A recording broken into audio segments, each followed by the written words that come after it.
Hey guys, and welcome back. Ever wondered what our medieval ancestors did when someone stepped out of line? We're not talking a gentle ticking off. Tonight, we're peering into the rather dim and often quite alarming world of medieval justice. Specifically, how they punished cheating. And cheating back then covered a multitude of sins. From wandering eyes that forgot their marriage vows, and bakers whose loaves had a suspicious amount of, air, to gamblers who thought their dice were luckier than they should be, and tongues that twisted the truth under oath or betrayed a sacred trust. Oh yes, they had a punishment for pretty much everything, and subtle was definitely not their go-to move. So, if you're ready for a tour of medieval disapproval, where justice was often part public spectacle and part creative cruelty, you're in exactly the right spot. Before we dim the lights on the modern world and creep back into the past, if you enjoy these slightly unsettling historical journeys, please give that like button a friendly tap. And if you think more tales of medieval mayhem might be just the thing to send you off to dreamland, do consider subscribing. As always, I love to see who's out there. Drop a comment letting me know where you're listening from and what time it is in your neck of the woods. Right then. Got your comforting beverage? Is your pillow sufficiently fluffed to absorb any historical shockwaves? Excellent. Let's dim those lights, let the modern world recede, and brace ourselves. We're about to uncover just how inventive and, frankly, terrifying medieval society could be when it came to dealing with those who dared to cheat. Tonight, we explore how cheating was punished in medieval times. Now, when we hear that word cheating, our modern minds tend to jump to a few standard scenarios. Maybe it's a student sneakily glancing at their notes during a particularly soul-crushing exam on, the proper use of the subjunctive mood in Latin. Or perhaps it's someone trying to pass off a suspiciously cheap handbag as a genuine designer article, complete with a misspelled logo. And yes, those kinds of things, in their own charmingly medieval way, definitely existed. They had students, they had exams of a sort, and they certainly had people trying to sell shoddy goods as something they weren't. But in the medieval world, the concept of cheating cast a much, much wider net. It was a net woven with some pretty heavy-duty threads: honor, or what passed for it; community expectation, which was often intense; religious doctrine, which was everywhere; and good old-fashioned survival, a daily concern for most. You see, life in medieval times was, let's call it, intimate, and not always in a good way. People lived practically on top of each other, especially in towns and villages. Your business was everyone's business. Reputations were everything. They were your medieval credit score, your social security, and your Tinder profile all rolled into one. And the rules, both the ones written down by some long-suffering monk and the unwritten ones that everyone just sort of knew, were often the only things holding society together. They prevented it from collapsing into a free-for-all of, even more mud, misery, and questionable personal hygiene than usual. So cheating wasn't just seen as a personal failing, a little slip-up. Oh no. It was often viewed as an attack on the very fabric of that community. It was an insult to your neighbors, a betrayal of the trust that, however fragile, allowed people to function together. And sometimes, it was even seen as an affront to God himself. Heavy stuff, right? For a society that believed very strongly in a divinely ordained order, messing with that order through deceit was asking for trouble, not just from your fellow mortals, but potentially from on high. Think about it from their perspective. In a world without mass production, where almost everything you owned, used, or ate was handmade, from the shoes on your feet, if you were lucky enough to have them, to the bread on your table, if it wasn't stolen by a desperate neighbor, the skill and, crucially, the honesty of the craftsman were paramount. If the baker was cheating you by selling underweight loaves, or by using, let's just say, unconventional ingredients, and we'll get to the horrors of medieval bread adulteration later, don't you worry, that wasn't just a minor inconvenience. That was potentially taking food directly out of your family's mouths especially if times were lean, and times in the medieval period were often very, very lean. Famine was a recurring guest star in the drama of medieval life. So a baker who cheated wasn't just a bad businessman. He was a direct threat to the local economy and the physical well-being of his customers. His actions could have very real, very serious consequences for people already living on the absolute edge. He was, in a sense, cheating them out of their chance to survive. Similarly, in matters of trade. Imagine a merchant selling you a bolt of cloth that he swears up and down is pure wool, perfect for keeping out that delightful medieval chill. But after one good downpour, it shrinks to the size of a dishcloth and reveals itself to be a shoddy mix of goat hair, nettle fibers, and sheer audacity. In a time before consumer protection agencies, online reviews, or even easily accessible small claims courts, you relied heavily on the merchant's word and the reputation of his guild. If he cheated you, he wasn't just damaging his own name, though that was bad enough. He was damaging the trust people placed in all merchants, in the entire system of commerce. This kind of deceit could unravel the delicate threads of local trade, making everyone suspicious and reluctant to do business.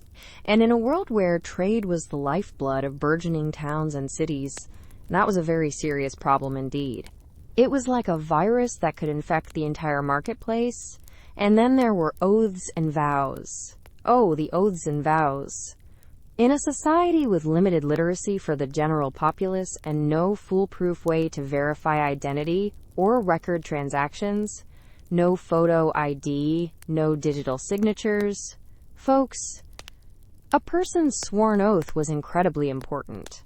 It was the medieval equivalent of a legally binding contract, often witnessed by God and your fellow man, sometimes sworn on holy relics to give it that extra spiritual oomph. Breaking an oath, whether it was a marriage vow, and we'll have plenty to say about that, a pledge of fealty to a lord, also a big one, or a simple promise made in a business deal, was a profound act of cheating. It undermined the very foundations of social order and personal honor. It suggested you were a person whose word meant absolutely nothing. And in medieval society, that was a very dangerous label to carry. It could make you a pariah. Even things we might not immediately classify as cheating today could fall under its rather broad and unforgiving medieval umbrella. Consider a knight who failed to uphold the much vaunted, though often selectively applied, code of chivalry. Perhaps he attacked an unarmed opponent, or showed cowardice in battle when he was supposed to be a paragon of bravery, or eluded a church when he was meant to be its defender. While not cheating in a game, it was a betrayal of the ideals and expectations of his noble station. It was a form of deceit, a failure to be what he purported to be. And the consequences, though often social rather than strictly legal, loss of reputation, being shunned by other nobles, could be devastating. He had cheated the system that gave him his privileges. And let's not, for one moment, forget the spiritual dimension. The medieval world was, to put it mildly, deeply religious. The church's teachings, doctrines, and authority permeated every single aspect of life, from birth to death and everything in between. So actions that were seen as deceiving God or the church, like pretending to be more pious than you actually were, hypocrisy was a big one. Selling fake holy relics to desperate pilgrims, a surprisingly common scam, or a priest failing to live up to his sacred vows. Scandalous indeed. These were forms of cheating with potentially eternal ramifications. The stakes weren't just your worldly goods or your reputation. The stakes were, quite literally, your immortal soul. And the church had ways of making you very aware of that. So, as we delve deeper into the rather uncomfortable specifics of medieval punishments, remember, cheating wasn't a narrow, academic concept confined to exam halls or casinos. It was a broad, all-encompassing term for any act of deceit, dishonesty, or betrayal that threatened the stability, trust, and moral order of medieval society. It could be as small as a loaded die in a smoky tavern game, or as significant as a broken treaty between kingdoms that plunged thousands into war. It could be a whisper of slander that ruined a life, or a false measure that starved a family. And the punishments? Well, they were often designed not just to penalize the individual unfortunate enough to get caught, but to send a very clear, very public, and often very painful message to everyone else. This is what happens when you try to pull a fast one. This is what happens when you cheat the system, or your neighbor, or your spouse, or your Lord, or your God. It was a world where your actions were rarely private. The consequences were often played out on a very public stage, with the whole community as the audience. The idea of getting away with it was a much riskier proposition when your entire village might be watching and judging and possibly warming up their throwing arms with rotten vegetables. And the methods they used to express that judgment, well, let's just say they weren't subtle. They were designed to be memorable and often incredibly uncomfortable for the person on the receiving end. So buckle up. Or rather, perhaps loosen your belt a notch, because things are about to get thoroughly medieval. The range of what constituted cheating was vast, and the societal response was often equally expansive. Consider for a moment the simple act of gossip or slander. Today, we might roll our eyes, block someone on social media, or, in extreme cases, consult a lawyer about defamation. In medieval times, falsely accusing someone or spreading malicious rumors, essentially cheating them out of their good name, could have truly dire consequences. Your reputation, as we've said, was your currency, your social standing, your everything. If someone deliberately and falsely tarnished it, they were, in a very real sense, stealing something precious from you. The community, or its authorities, might decide that such a cheat deserved a taste of public humiliation, perhaps a session in the stocks or the pillory, with their crime written on a board above their head for all to see and mock. Or maybe they'd be forced to publicly retract their statements, often in a ritualistic and demeaning way, like walking barefoot through the town proclaiming their falsehoods. Even something that seems relatively minor to us, like pretending to be sick to get out of your feudal duties to your lord, or feigning a debilitating injury to claim charity from the church, or alms from kind-hearted, or perhaps gullible townsfolk you didn't actually deserve. That was cheating the system. It was cheating your lord out of labor he was owed, or cheating the genuinely needy out of resources that were already scarce. In a world where everyone was expected to contribute their part, and where resources were often stretched to breaking point, such deception was not taken lightly. The punishment might aim to expose the fraud in a very visible and embarrassing way, ensuring that the individual wouldn't dare try such a stunt again, and that others would think twice before feigning a limp to get out of mucking the stables. The very idea of fair play, however inconsistently applied, was deeply ingrained. When a knight was expected to fight honorably, or a merchant to trade honestly, or a spouse to remain faithful, these weren't just polite suggestions. They were often seen as foundational principles. To cheat in these areas was to chip away at the bedrock of their world, to introduce chaos and distrust where order and predictability were desperately sought. And the punishments, as we'll see in gruesome detail, often reflected the nature of the cheat in a rather direct and symbolic way. A baker selling bad or underweight bread might be forced to wear a necklace of his offending loaves or be paraded with them. A brewer selling watered-down ale might find himself in the ducking stool, getting a very public and involuntary bath, a sort of liquid justice. The punishment was often a form of street theater with a very serious message, designed to be understood by everyone, literate or not. It was a tangible representation of the transgression. So, as we proceed on this rather grim journey, keep this broader understanding of cheating in mind. It wasn't just about breaking a rule in a game. It was about breaking faith with your community, with the established order, with the very expectations that allowed medieval society to function, however imperfectly it often did. The stakes were high, and the medieval world had a very hands-on and often very painful approach to dealing with those who tried to rig the game of life in their favor. It was a world of clear, if harsh, lines. And crossing them? Well, that's what the rest of this story is all about. All right, let's wade into the murky and often rather dramatic waters of medieval romance. Or, to be more accurate, medieval marriage. And what happened when someone decided the grass was greener, or perhaps the night was a bit shinier, on the other side of the marital fence. In medieval times, saying "I do" was a pretty significant commitment. The church, which, as you might imagine, was a rather influential institution back then, considered marriage to be sacred, unbreakable, and strictly a two-person operation. But let's be perfectly honest. Marriage was also often a very practical arrangement. Think of it like a business merger, but with more uncomfortable wedding clothes.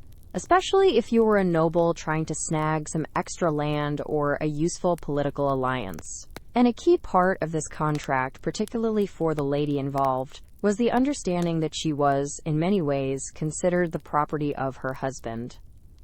This rather charming notion had some pretty big implications, especially when it came to keeping things faithful. The whole system, you see, was built on knowing who your kids were. Because those kids, especially the male ones, were the ones who were going to inherit the land, the titles, and the family's slightly used collection of chainmail. So if a wife decided to, shall we say, explore outside options, it wasn't just seen as a personal betrayal. Oh no. It was a potential crisis for the entire family line. It could throw succession into chaos, lead to feuds between families, and generally make a terrible mess of the carefully constructed social order. The legitimacy of heirs was paramount, especially for the landed classes. An illegitimate child, or even the suspicion of one, could undermine everything. But human nature being what it is, well, let's just say not everyone stuck to the script. Temptation, it seems, was just as present in drafty castles and humble cottages as it is anywhere else. And when those vows were broken, when someone decided to cheat on their spouse, the consequences could be memorable, to say the least. And often, incredibly different, depending on whether you were the husband or the wife. Now, if you were a woman caught in an extramarital dalliance in medieval Europe, oh boy. The medieval world seemed to have a special kind of creative cruelty reserved just for you. It wasn't just about breaking a vow.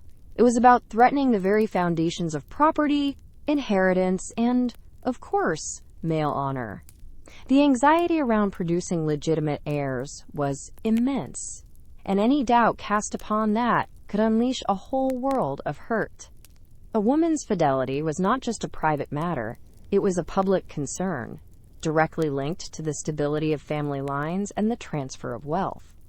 One of the more, with a hint of irony, picturesque punishments, particularly popular in southern France, but with variations elsewhere, was known as la course, or the run. Try to imagine this. You and your lover, paraded through the streets. Usually stark naked, or, if you were having a particularly lucky day, in your medieval equivalent of underwear, which probably wasn't very comfortable either. The local town crier, a figure who seemed to relish these occasions, would often lead this charming procession, enthusiastically announcing your shame to the entire neighborhood, with a trumpet no less, just to make absolutely sure no one missed the show.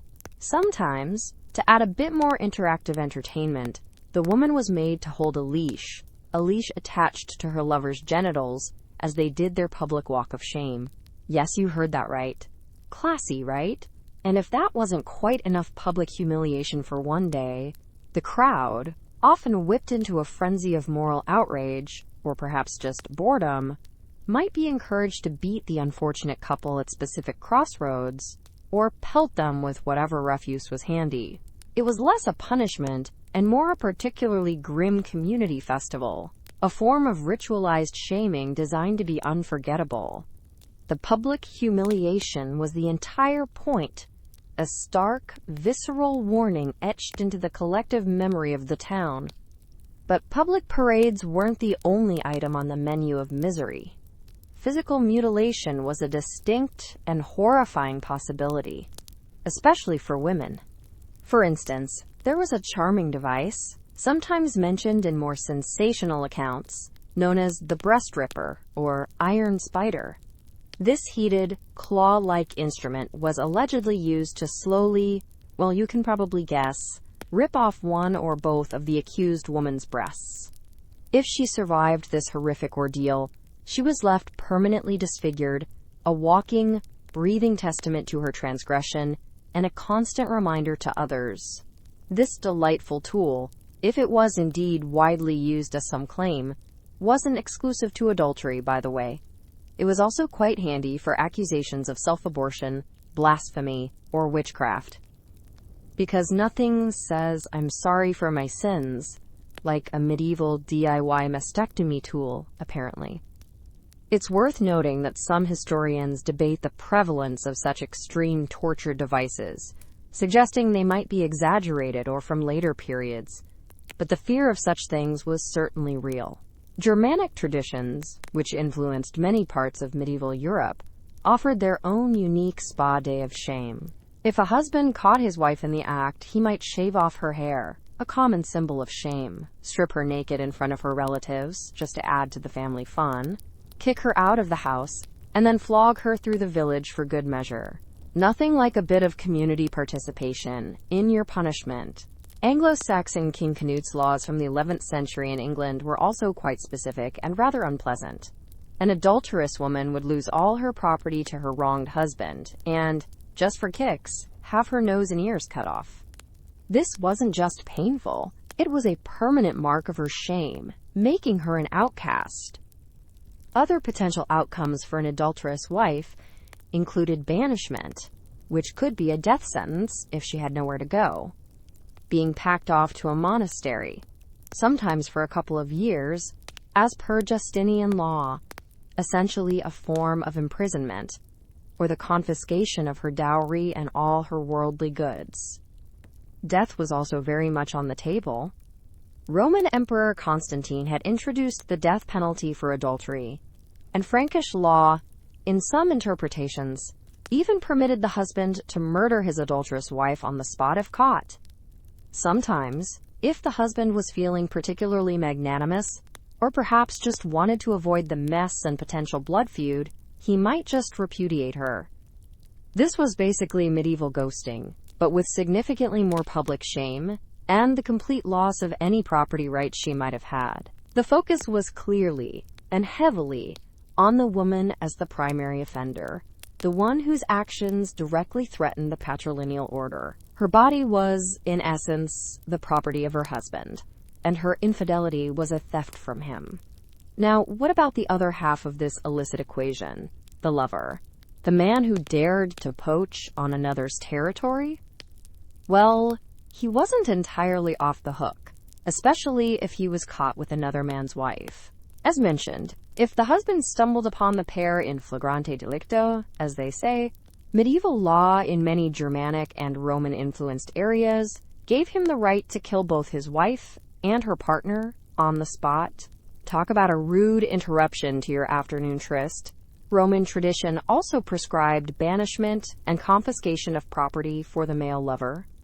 And if a man was found to have violated the virtue of an unmarried woman, which could range from seduction to rape, the lines often being blurry and dependent on the woman's social status and the man's. Her father or brothers were often permitted by custom, if not always by formal law, to inflict some serious physical harm upon him or demand a hefty compensation. It was all about protecting male property and honor, you see. The woman's consent or agency often factored in very little. And the husbands themselves? The ones doing the cheating? This is where the medieval double standard truly shone in all its hypocritical glory.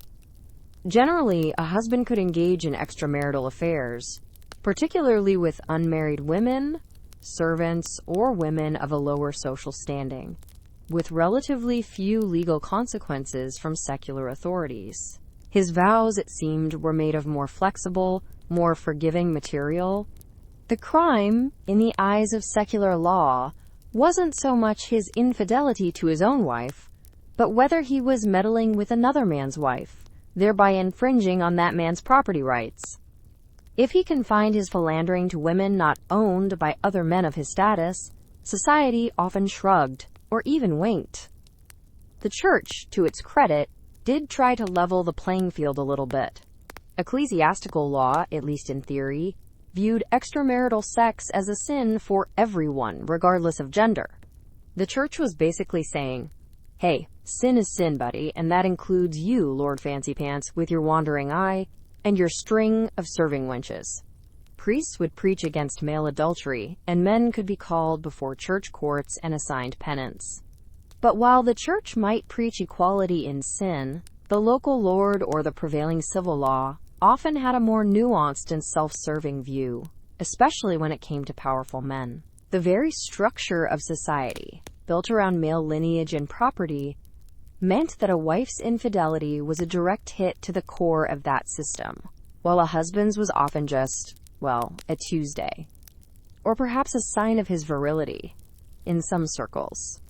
This intense focus on female chastity and the brutal public shaming punishments for women who transgressed served as a powerful and rather low-cost method of social control.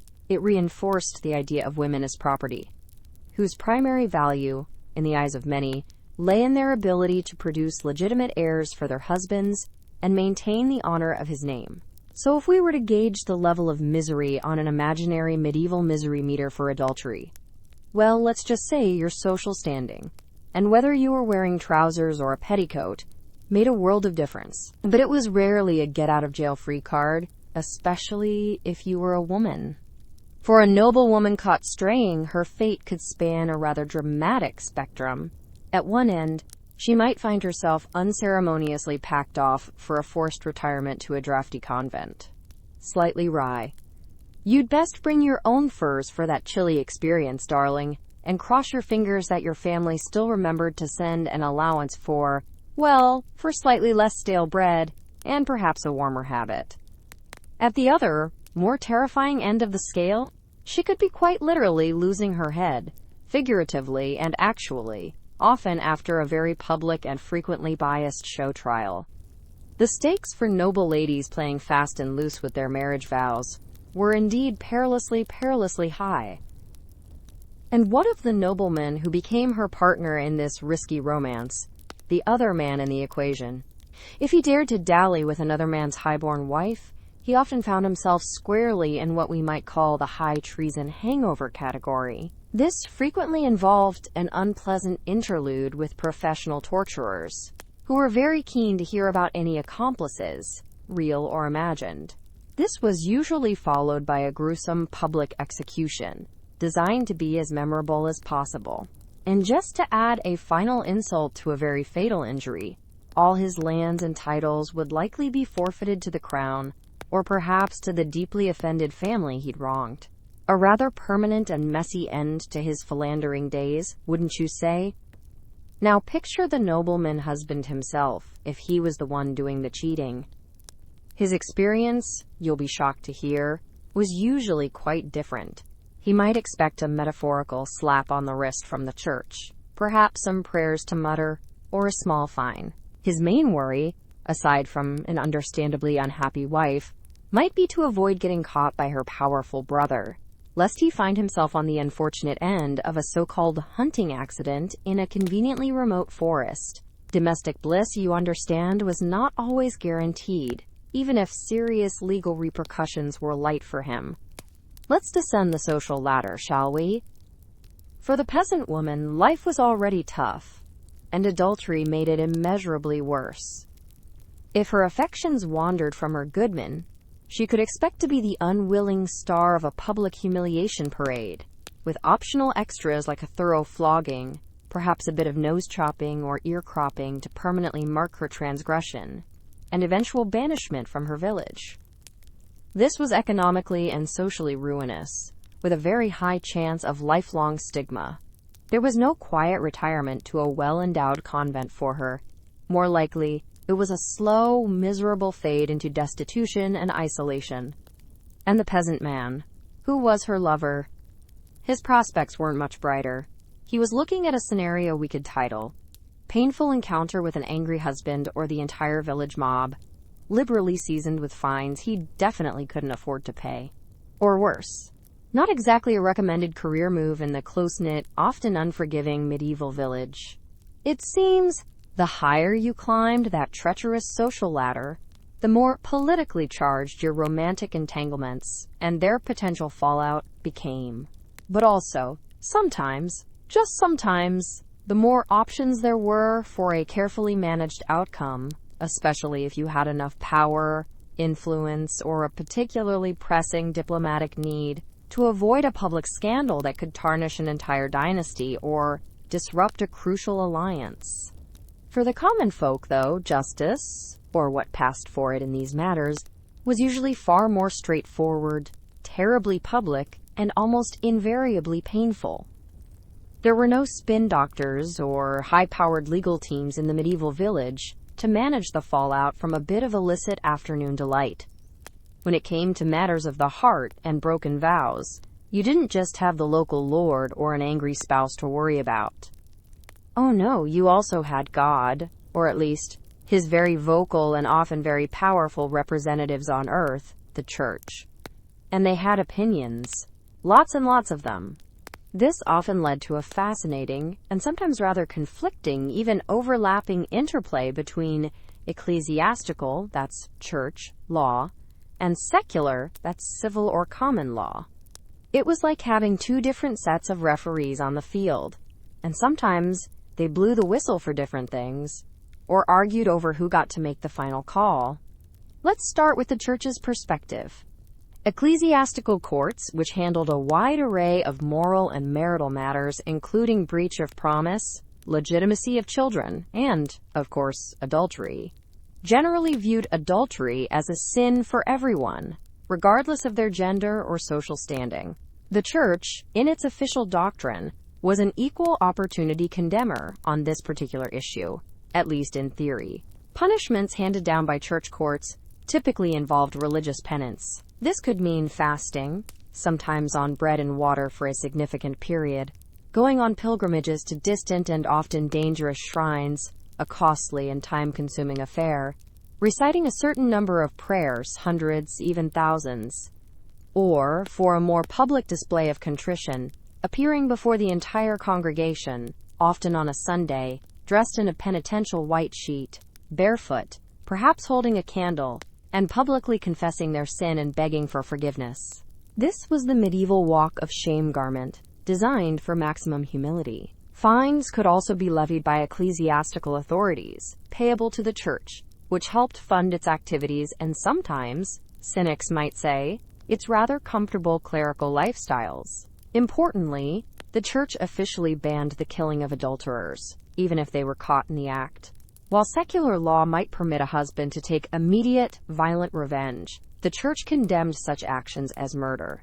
So the church's approach was generally less stabby and mutilatey, and more focused on, say 10 Hail Marys, wear this itchy sheet, endure the scorn of your neighbors, and seriously think about what you've done, for the good of your immortal soul. When it came to marriage itself, the church did not automatically require a divorce, or, more accurately, an annulment, as true divorce was virtually impossible in cases of adultery. The ideal, from the church's perspective, was for the guilty party to perform their penance, show genuine remorse, and for the marriage to continue, hopefully with a renewed sense of commitment and a lesson learned.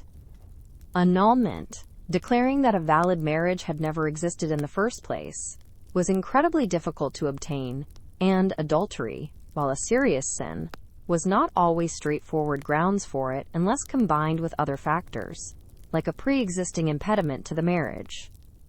If an annulment was granted on grounds related to adultery or other serious marital offenses, the individuals involved were generally forbidden from remarrying, as long as their former spouse was still alive, though this rule had its exceptions, and could be circumvented with enough influence or money.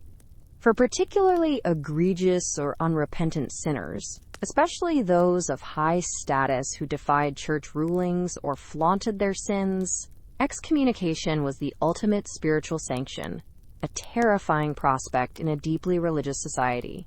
It meant being cut off from the sacraments, denied Christian burial, and essentially being declared an outcast from the community of believers, as King Philip I of France discovered when he was excommunicated for his adulterous and bigamous marriage. Now shift gears to the secular courts. The king's courts, the lord's manorial court, the town's municipal court. Here, the approach was often quite different and frequently reflected the prevailing societal double standards, meaning women usually got the sharper, more painful end of the stick. Secular punishments were less about saving your soul, though they might pay lip service to that, and more about maintaining social order, protecting property rights, which, as we've noted, wives often were considered to be in a legal sense, and making a very public, very memorable example.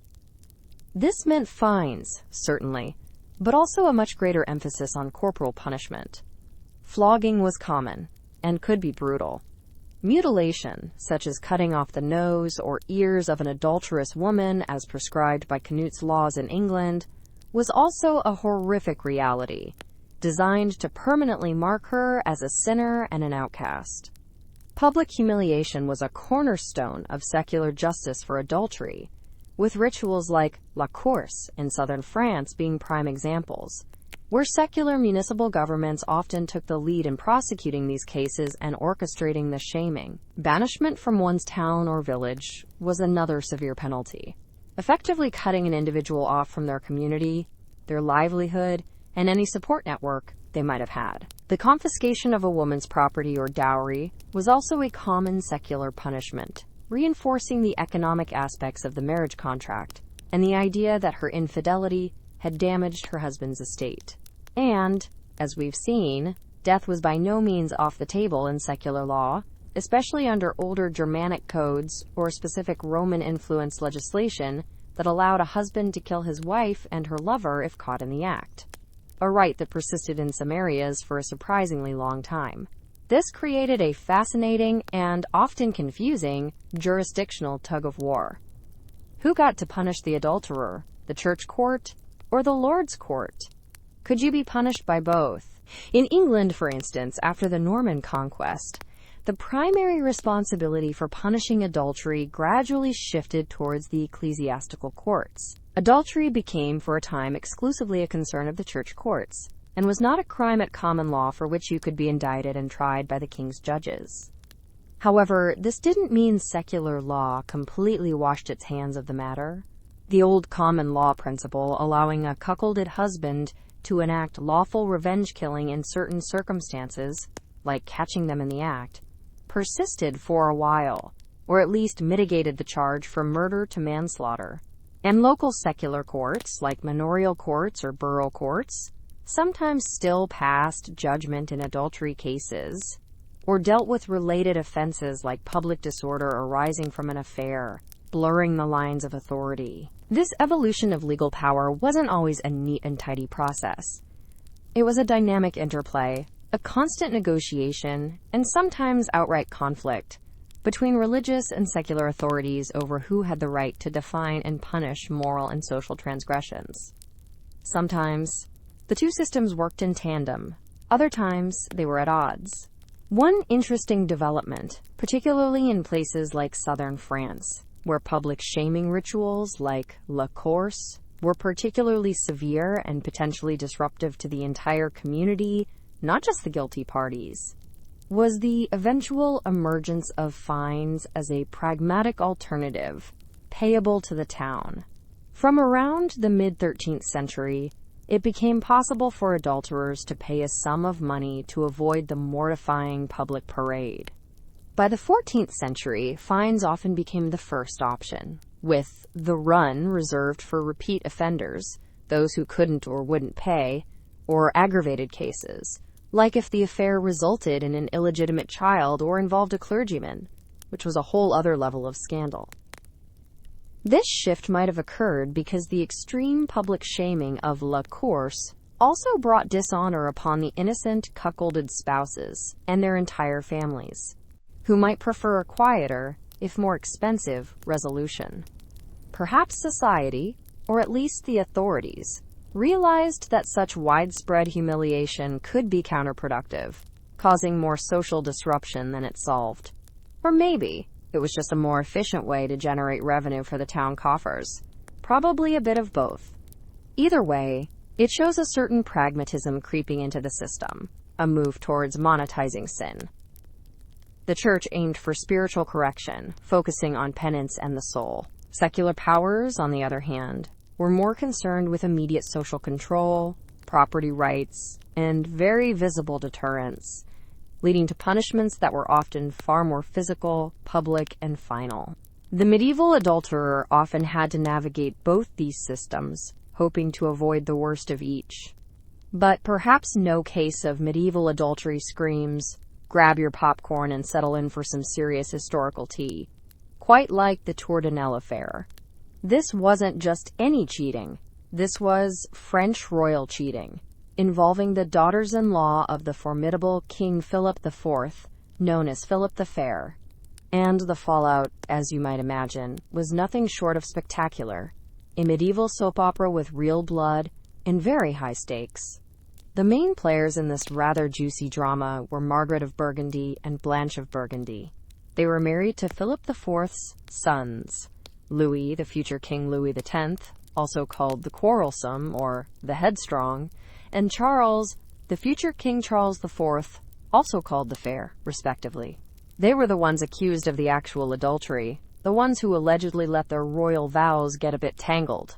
A third daughter-in-law, Joan II, Countess of Burgundy, who was married to Philip's other son, also named Philip, who would later become King Philip V, known as the Tall, was initially accused of knowing about the affairs. Later, some sources suggest she may have participated in her own romantic escapades, or at least of concealing her sisters-in-law's indiscretions. And who were the dashing knights who allegedly captured the hearts, and perhaps a bit more, of these royal ladies, leading them down the path of scandalous ruin? Two Norman knights, brothers in fact, Philippe d'Aunay and Gautier d'Aunay. Handsome, daring, and apparently fatally irresistible to royalty. The alleged trysting spot for these illicit royal liaisons? The Tour de Nesle, an old guard tower in Paris, strategically located on the banks of the Seine, which King Philip IV himself had rather conveniently purchased a few years prior.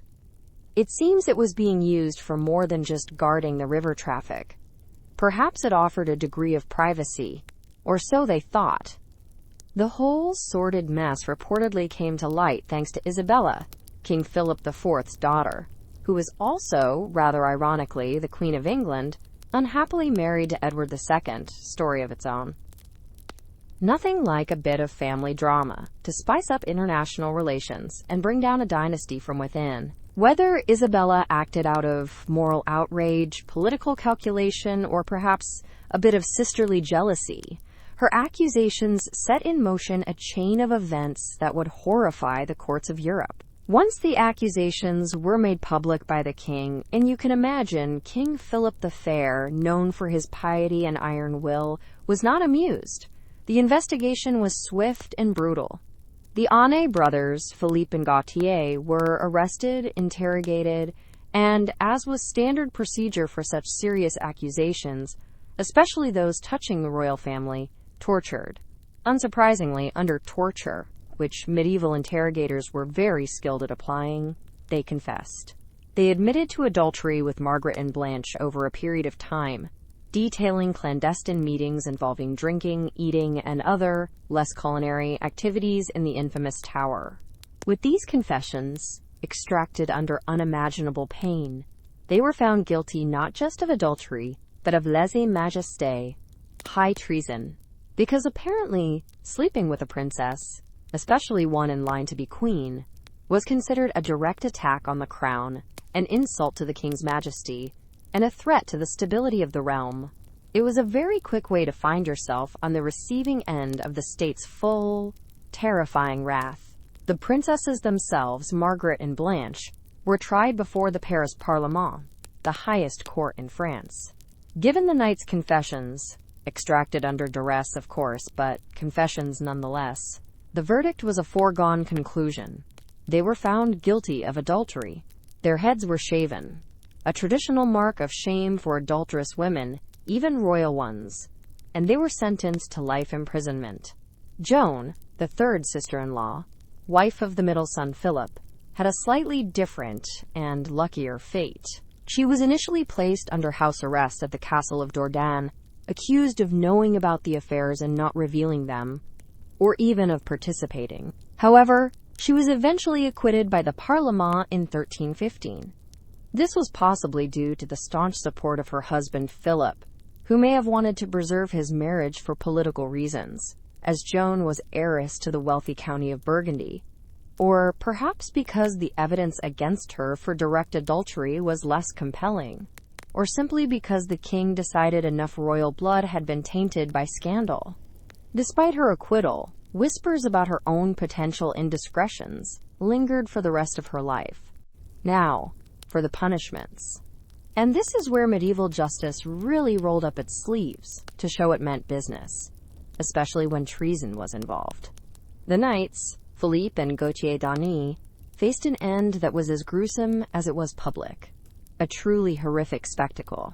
Most historical accounts agree that they were first castrated, a symbolic and literal removal of the offending parts, a common punishment for sexual crimes deemed heinous. Then, the real horror began. They were reportedly either flayed alive, skinned, that is, had their limbs broken on a wheel, a torture device designed to shatter bones slowly, or were drawn and quartered, a particularly nasty process involving being tied to horses and literally pulled apart. Finally, their mutilated remains were hanged on a gibbet as a warning to all. The medieval justice system really knew how to make a point. Subtlety was not its strong suit, especially when the honor of the royal family and the security of the state were at stake. This extreme brutality served as a terrifying warning. This is what happens when you transgress against the king and his bloodline. The royal ladies didn't escape unscathed. Though their punishments were less immediately fatal, they were certainly cruel. Margaret of Burgundy, wife of the heir Louis, was imprisoned in an underground cell at the grim Château Gaillard, a fortress known for its harsh conditions. When her husband, Louis, ascended to the throne as Louis X in 1314 after Philip IV's death, Margaret technically became Queen of France, albeit a queen languishing in a dungeon. Her reign, however, was short-lived and entirely nominal. She died under suspicious circumstances on August 14, 1315, still imprisoned. Was she murdered to allow Louis to remarry and secure a legitimate heir? Many historians think so. Convenient, wasn't it? Blanche of Burgundy, wife of Charles, also endured a long and brutal imprisonment at Château Gaillard for a grueling 8 years. When her husband Charles became King Charles IV in 1322, she too technically became Queen of France from her prison cell. But Charles, like his brother, was not inclined to forgive or forget, nor did he want a disgraced queen. He refused to release Blanche. Instead, he had their marriage annulled by the Pope, citing grounds of spiritual affinity. Their mothers were sisters, a convenient excuse, certainly, and had Blanche confined to a nunnery. Her health shattered by years of harsh imprisonment. She died the following year, in 1326. The Tourdonel affair was more than just a juicy court scandal. It sent shockwaves through France and beyond. King Philip IV, a man known for his rigid piety and stern demeanor, was said to have been severely shaken by the betrayal and dishonor brought upon his house. Some historians suggest it contributed to his own death later that same year, in November 1314. The scandal had lasting consequences for the Capetian dynasty. It damaged the reputation of royal women, made future kings intensely suspicious, and by casting doubt on the legitimacy of potential heirs, as Margaret had borne a daughter, Joan, whose paternity was now questioned by some, though she was eventually declared legitimate and became Queen of Navarre, It even played a role in the succession crises that eventually contributed to the outbreak of the Hundred Years' War with England a few decades later. This case perfectly illustrates how, for the nobility, adultery wasn't just a moral failing. It was a matter of state, capable of threatening the succession, sparking political crises, and leading to punishments that were as much about political messaging and dynastic security as they were about justice. The vulnerability of these high-status women, despite their royal connections, is stark. Their bodies and their conduct were under intense scrutiny, their fates tied to the perceived purity of the royal bloodline and the honor of their husbands. Yet, Joan's eventual acquittal, possibly due to her husband's political maneuvering to retain control of Burgundy, which he had gained through their marriage and didn't want to lose, also shows that even in the face of such a massive scandal, political calculations and powerful support could sometimes influence the outcome, at least for some. For the Ani brothers, however, there was no such reprieve, only a horrifying and very public end. Now let's leave the rather steamy and politically charged bedrooms and boudoirs of the medieval elite, and head down to the bustling, noisy, and often incredibly smelly marketplace. This was the beating heart of any medieval town, a place of vibrant exchange, but also a veritable minefield of potential rip-offs. If you weren't careful, you could get cheated out of your hard-earned groats faster than a pilgrim loses his shoes in a muddy lane during a downpour. Medieval commerce was vital for survival and for the growth of towns. Peasants brought their surplus produce, if they had any. Artisans sold their handcrafted wares, and merchants traded goods from far and wide, bringing exotic spices, fine cloths, and other luxuries to those who could afford them. But with all this buying and selling came ample opportunity for the less scrupulous members of society to, shall we say, creatively enhance their profits at the expense of the unwary customer. Honesty was supposed to be the best policy, but some found dishonesty to be far more profitable, at least in the short term. When bakers baked badly, it was more than just a half-baked problem. First up on our tour of medieval market mischief is the humble baker, the provider of daily bread, the very staff of life for rich and poor alike, and occasionally a purveyor of profound disappointment, suspiciously underweight loaves, and bread that might contain more than just flour and water. Bread was an absolute cornerstone of the medieval diet, especially for the common folk who might not see much meat from one year to the next. A bad harvest could mean bread prices soaring and hunger stalking the land. Because it was so essential, bakers and their products were kept under a very watchful eye by both guild inspectors, where bakers' guilds existed, and town authorities, who often set strict regulations on the price, weight, and quality of bread. This was serious business. So how did a medieval baker cheat his customers, despite the scrutiny? Well, the most common offense, and the one that got them into the most trouble, was selling underweight loaves. Dough naturally loses some moisture and therefore weight during baking, so getting it just right to meet the legally mandated weight for a penny loaf or a half-penny loaf was a bit of a challenge. Some bakers, trying to stretch their precious flour, and, of course, their profits, might skimp on the dough, hoping no one would notice the slightly smaller or lighter loaf. Another popular and more insidious trick was adulterating the flour itself. This could involve mixing in cheaper grains, like barley or oats, into what was supposed to be wheat bread. Or, for the truly audacious and morally bankrupt, adding things like sawdust, ground-up acorns or beans, chalk, or even clay to bulk it up and make the flour go further. Slightly disgusted. Nothing like a gritty sawdust-infused sourdough to start your day or break your teeth. Selling stale bread as fresh was another common complaint. Given the vital importance of bread, the punishments for these baking-related shenanigans were often impressively harsh and designed for maximum public humiliation and deterrence.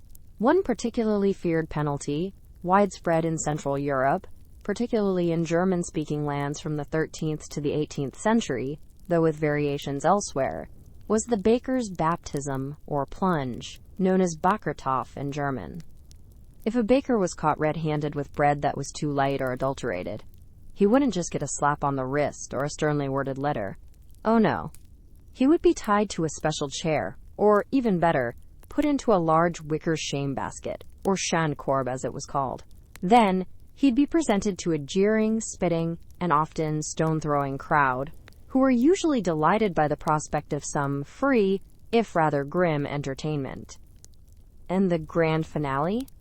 By means of a lifting device, often a long pole balanced like a seesaw, similar to a ducking stool, the delinquent baker would be repeatedly plunged into the nearest body of water, a river, a pond, or, for a truly unforgettable and fragrant experience, into a pit of manure or the town's open sewer. Imagine being dunked headfirst into medieval sewer water, or worse, because your sourdough was a bit on the light side. The crowd even had a charming little chant for the occasion in some places. Baker boy, get in the cage! We'll dunk you in cold water, your bread was an outrage. This was the original cancel culture, but with significantly more effluent and public participation. This ritualized public spectacle wasn't just about punishing the baker. It was a communal reaffirmation of the standards everyone expected for their daily bread. It was a vivid, and no doubt very smelly, deterrent. If a baker managed to avoid the baptism, he might still find himself wearing a special shame mask, or Schandmaske, sometimes shaped like a caricature of a baker, or locked in the pillory or stocks, forced to endure the scorn, mockery, insults, and often, more tangible missiles, of his fellow citizens for hours, or even days. Another delightful option was being strapped to a hurdle, a type of sled or wooden frame, and dragged through the city streets with his offending, underweight loaf tied around his neck for all to see, a mobile advertisement for his own dishonesty, a parade nobody wanted to lead. Monetary fines were, of course, also on the menu. These were generally considered the lower end of the punishment scale, often levied by the Bakers' Guild or town officials for minor infractions. However, for particularly serious or repeat offenses, a baker could have his license to bake revoked permanently, or even see his precious oven, the heart of his livelihood, publicly destroyed by the authorities. A devastating blow that effectively ended his career. To try and keep bakers on the straight and narrow, towns and guilds employed bread weighers or bread inspectors. Indeed, ale-conners sometimes doubled as bread inspectors too. These officials had the unenviable but crucial task of regularly visiting bakeries, checking the weight and quality of bread, and ensuring that the public wasn't being swindled. The pressure on bakers to meet the exact weight requirements was so intense that it's believed the concept of a baker's dozen, giving 13 items, or sometimes 14, for the price of 12, may have originated from bakers adding an extra loaf or roll to each order. This wasn't out of sheer generosity, but rather as a precaution, a bit of insurance, to avoid any accidental short measure and the rather unpleasant consequences that followed, which could include fines or even flogging under some medieval English laws like the assize of bread and ale. Better to give away a little extra bread than to find yourself taking an involuntary and very public swim in the local cesspool. The severity of these punishments underscores just how vital bread was to medieval society. It wasn't just food, it was a cornerstone of social order and public health. Mess with the bread, and you were messing with the people, and the authorities would come down on you like a ton of, well, hopefully not adulterated flour. On the medieval misery meter for cheating bakers, a light loaf could land you anywhere from a stern warning and a fine from the guild to a full-blown manure dunk tank extravaganza with public heckling and potential career ruin.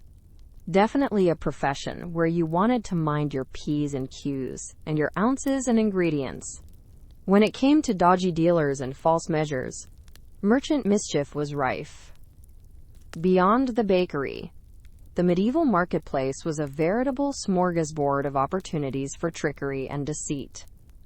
If you were buying spices from the exotic East, or what passed for them after a long journey, a bolt of cloth for a new tunic, wine or ale, or even a questionable-looking meat pie from a street vendor. You had to keep your wits about you, or you'd be fleeced. Caveat emptor, let the buyer beware, was a very real principle.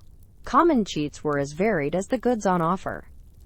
Adulterating products was a perennial favorite, a timeless classic of commercial fraud. This could involve mixing expensive fresh spices with old, less potent ones, or even with dust or other worthless powders to increase volume and profit. Wine merchants were notorious for watering down their wine, or mixing in cheaper cider, or even using dyes to make inferior wine look like a better vintage. Ale brewers might use too little malt or too many unsavory additives. Selling spoiled or putrid food, meat, fish, dairy, was another classic, hoping the buyer wouldn't notice the off smell or taste until they were too far away or too sick to complain effectively. And then there were the good old false weights and measures. A discreet thumb on the scale here, a slightly shorter yardstick there, a measuring cup with a false bottom, all designed to give the customer a little less than they paid for, a subtle but persistent theft. Deceptive manufacturing was also a problem. This could involve things like silvered copper buttons or buckles being sold as solid silver, pots made of flimsy metal that would melt or break when heated, or candles and shoes crafted from inferior, substandard materials that would quickly fall apart. Even the vital cloth trade, a key export market for places like England and Flanders, wasn't immune. Fraudsters might use poor quality wool or dyes, weave cloth that was too loose or too narrow, or even use counterfeit seals from royal inspectors or guilds to pass off shoddy goods as high quality. The ingenuity of medieval cheats was, in its own way, quite impressive. To combat this tide of mercantile mischief, some regions, particularly those with Islamic influence such as Al-Andalus in Spain, but also with parallels in Christian Europe through guild regulations and town ordinances, had an official known as the muhtasib, a term used in Islamic contexts, or an equivalent market inspector. Think of the muhtasib as a medieval trading standards officer, but with a bit more religious authority and often a broader mandate to oversee public morals in the marketplace. His role, often linked to Islamic injunctions to, quote, promote good and forbid evil, was to ensure fair and ethical trading practices, to protect consumers from fraud, and to maintain public order. This wasn't just about economics. It was about upholding the moral fabric of the community. The muhtasib and his helpers would patrol the market, checking for fraudulent acts like suspicious changes in the color, consistency, or taste of foodstuffs. They would inspect weights and measures, ensuring they were accurate and properly stamped. They might even take preemptive measures, like putting an official seal on food items like jars of oil or honey, to prevent subsequent tampering. For example, to detect fraudulent musk, a very expensive perfume ingredient, an inspector might put his lips to it. Pure musk would give a sharp, fire-like sensation, while tampered musk would not. They were the original consumer watchdogs, and they had real teeth. When rules were broken, the muhtasib, or his equivalent, was empowered to carry out punishments on the spot, though the manuals often encouraged a degree of leniency for first-time offenders, with penalties intended to be commensurate with the crime and aimed at reform as much as retribution. Deterrence and a stern reprimand, perhaps a public shaming, might be the first course of action. The muhtasib often displayed his primary tools of persuasion: the whip, known as the dira, and the turcher, which was a tall, conical cap of shame, at his market booth, or as he made his rounds, just as a gentle reminder to merchants to stay honest. However, for serious cases, for repeat offenders who just couldn't resist the allure of a dodgy deal, or for those whose cheating endangered public health, like selling rotten food, the penalties escalated. Flogging with the whip was a distinct possibility, administered publicly. Another charming option was public pillory, where the guilty merchant would be forced to wear the turcher, the original cone of shame, but for ripping off your customers. and then paraded around town for everyone to mock and ridicule, sometimes with their fraudulent goods hung around their neck. Fines were also a common punishment for various market offenses, payable to the town treasury. In some cases, fraudulent goods would be confiscated and destroyed, often publicly burned, to prevent them from re-entering the market and to make a clear statement. For persistent or egregious cheats, banishment from the town's market, or even from the town itself, was a severe penalty that could ruin their livelihood. This system of graduated deterrence, starting with warnings and escalating to public humiliation and corporal punishment, suggests an attempt to manage and correct behavior, rather than just relying on brutal retribution for every minor infraction. It was about keeping the marketplace, and by extension the community, functioning with a degree of trust and fairness, however imperfectly achieved. On the medieval misery meter for dodgy dealers, a first offense for slightly short-weighting your cabbages might get you a "Don't do it again, I'm watching you, and so is God" glare from the muhtasib or the market master. Persistent cheating, like selling fake relics as genuine, or knowingly poisoning your customers with rotten meat, however, could elevate you to the public parade in a silly hat, with optional whipping, confiscation of all your ill-gotten gains, and possible banishment level. Definitely an incentive to keep your scales honest and your spices pure. And what about guilds and guile, keeping craftsmanship relatively honest? Then you had the guilds. Think of them as medieval trade unions or professional associations, but with a much more serious attitude about quality control, a fierce determination to keep out any unwelcome competition, which they called foreigners, even if they were from the next town over, and a lot more power. These associations of craftsmen or merchants wielded considerable economic and often political power in medieval towns and cities. They controlled specific trades, from weaving and goldsmithing to candlemaking, shoemaking, and brewing, essentially holding a monopoly over their respective crafts within a town. To practice a trade, you usually had to be a member of the relevant guild. They set the standards for the quality, quantity, and even the price of goods produced by their members. They also regulated the use of raw materials and tools, the length of apprenticeship, and the process for becoming a master craftsman, all in the name of maintaining high standards, protecting their members' livelihoods, and ensuring the guild's collective reputation remained untarnished. And, of course, they jealously guarded their precious trade secrets and techniques, passing them down only to trusted apprentices and journeymen within the guild family. Outsiders were not welcome. Now, what happened if a guild member decided to get a bit creative with those carefully established standards? Perhaps they used inferior materials to cut costs, or their workmanship was shoddy and not up to par, or they tried to shortchange a customer or undercut a fellow guild member unfairly. The guilds had their own internal systems for dealing with such transgressions, which were seen as a threat to the entire brotherhood. They often had their own courts, wardens, or officials who investigated complaints of poor workmanship, unfair competition, or fraudulent practices by their members.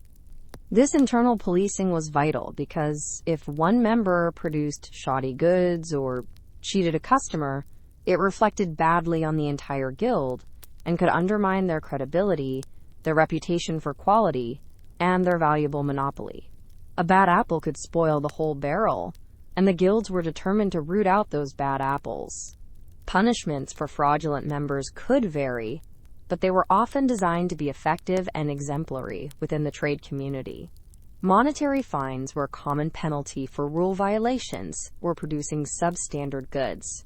These fines would go into the guild's coffers, used for feasts, supporting sick members, or other communal purposes. If a member was found to be selling, say, silver-plated copper buttons as solid silver, or pots made from metal that inconveniently melted when introduced to fire, or perhaps mixing old, stale spices with fresh ones to bulk them out. If they belonged to a spicer's guild, for instance, they could expect a hefty fine from their guild brethren and a serious warning. For more serious or repeated offenses, the punishments could be more severe. The guild might order the public destruction of any substandard goods, to prevent them from damaging the guild's reputation and to show customers they were serious about quality. A craftsman could have his tools confiscated, or his masterpiece, the work submitted to become a master, publicly declared flawed. He might be demoted from master to journeyman, or forbidden to take on apprentices. And perhaps the most devastating punishment was expulsion from the guild altogether.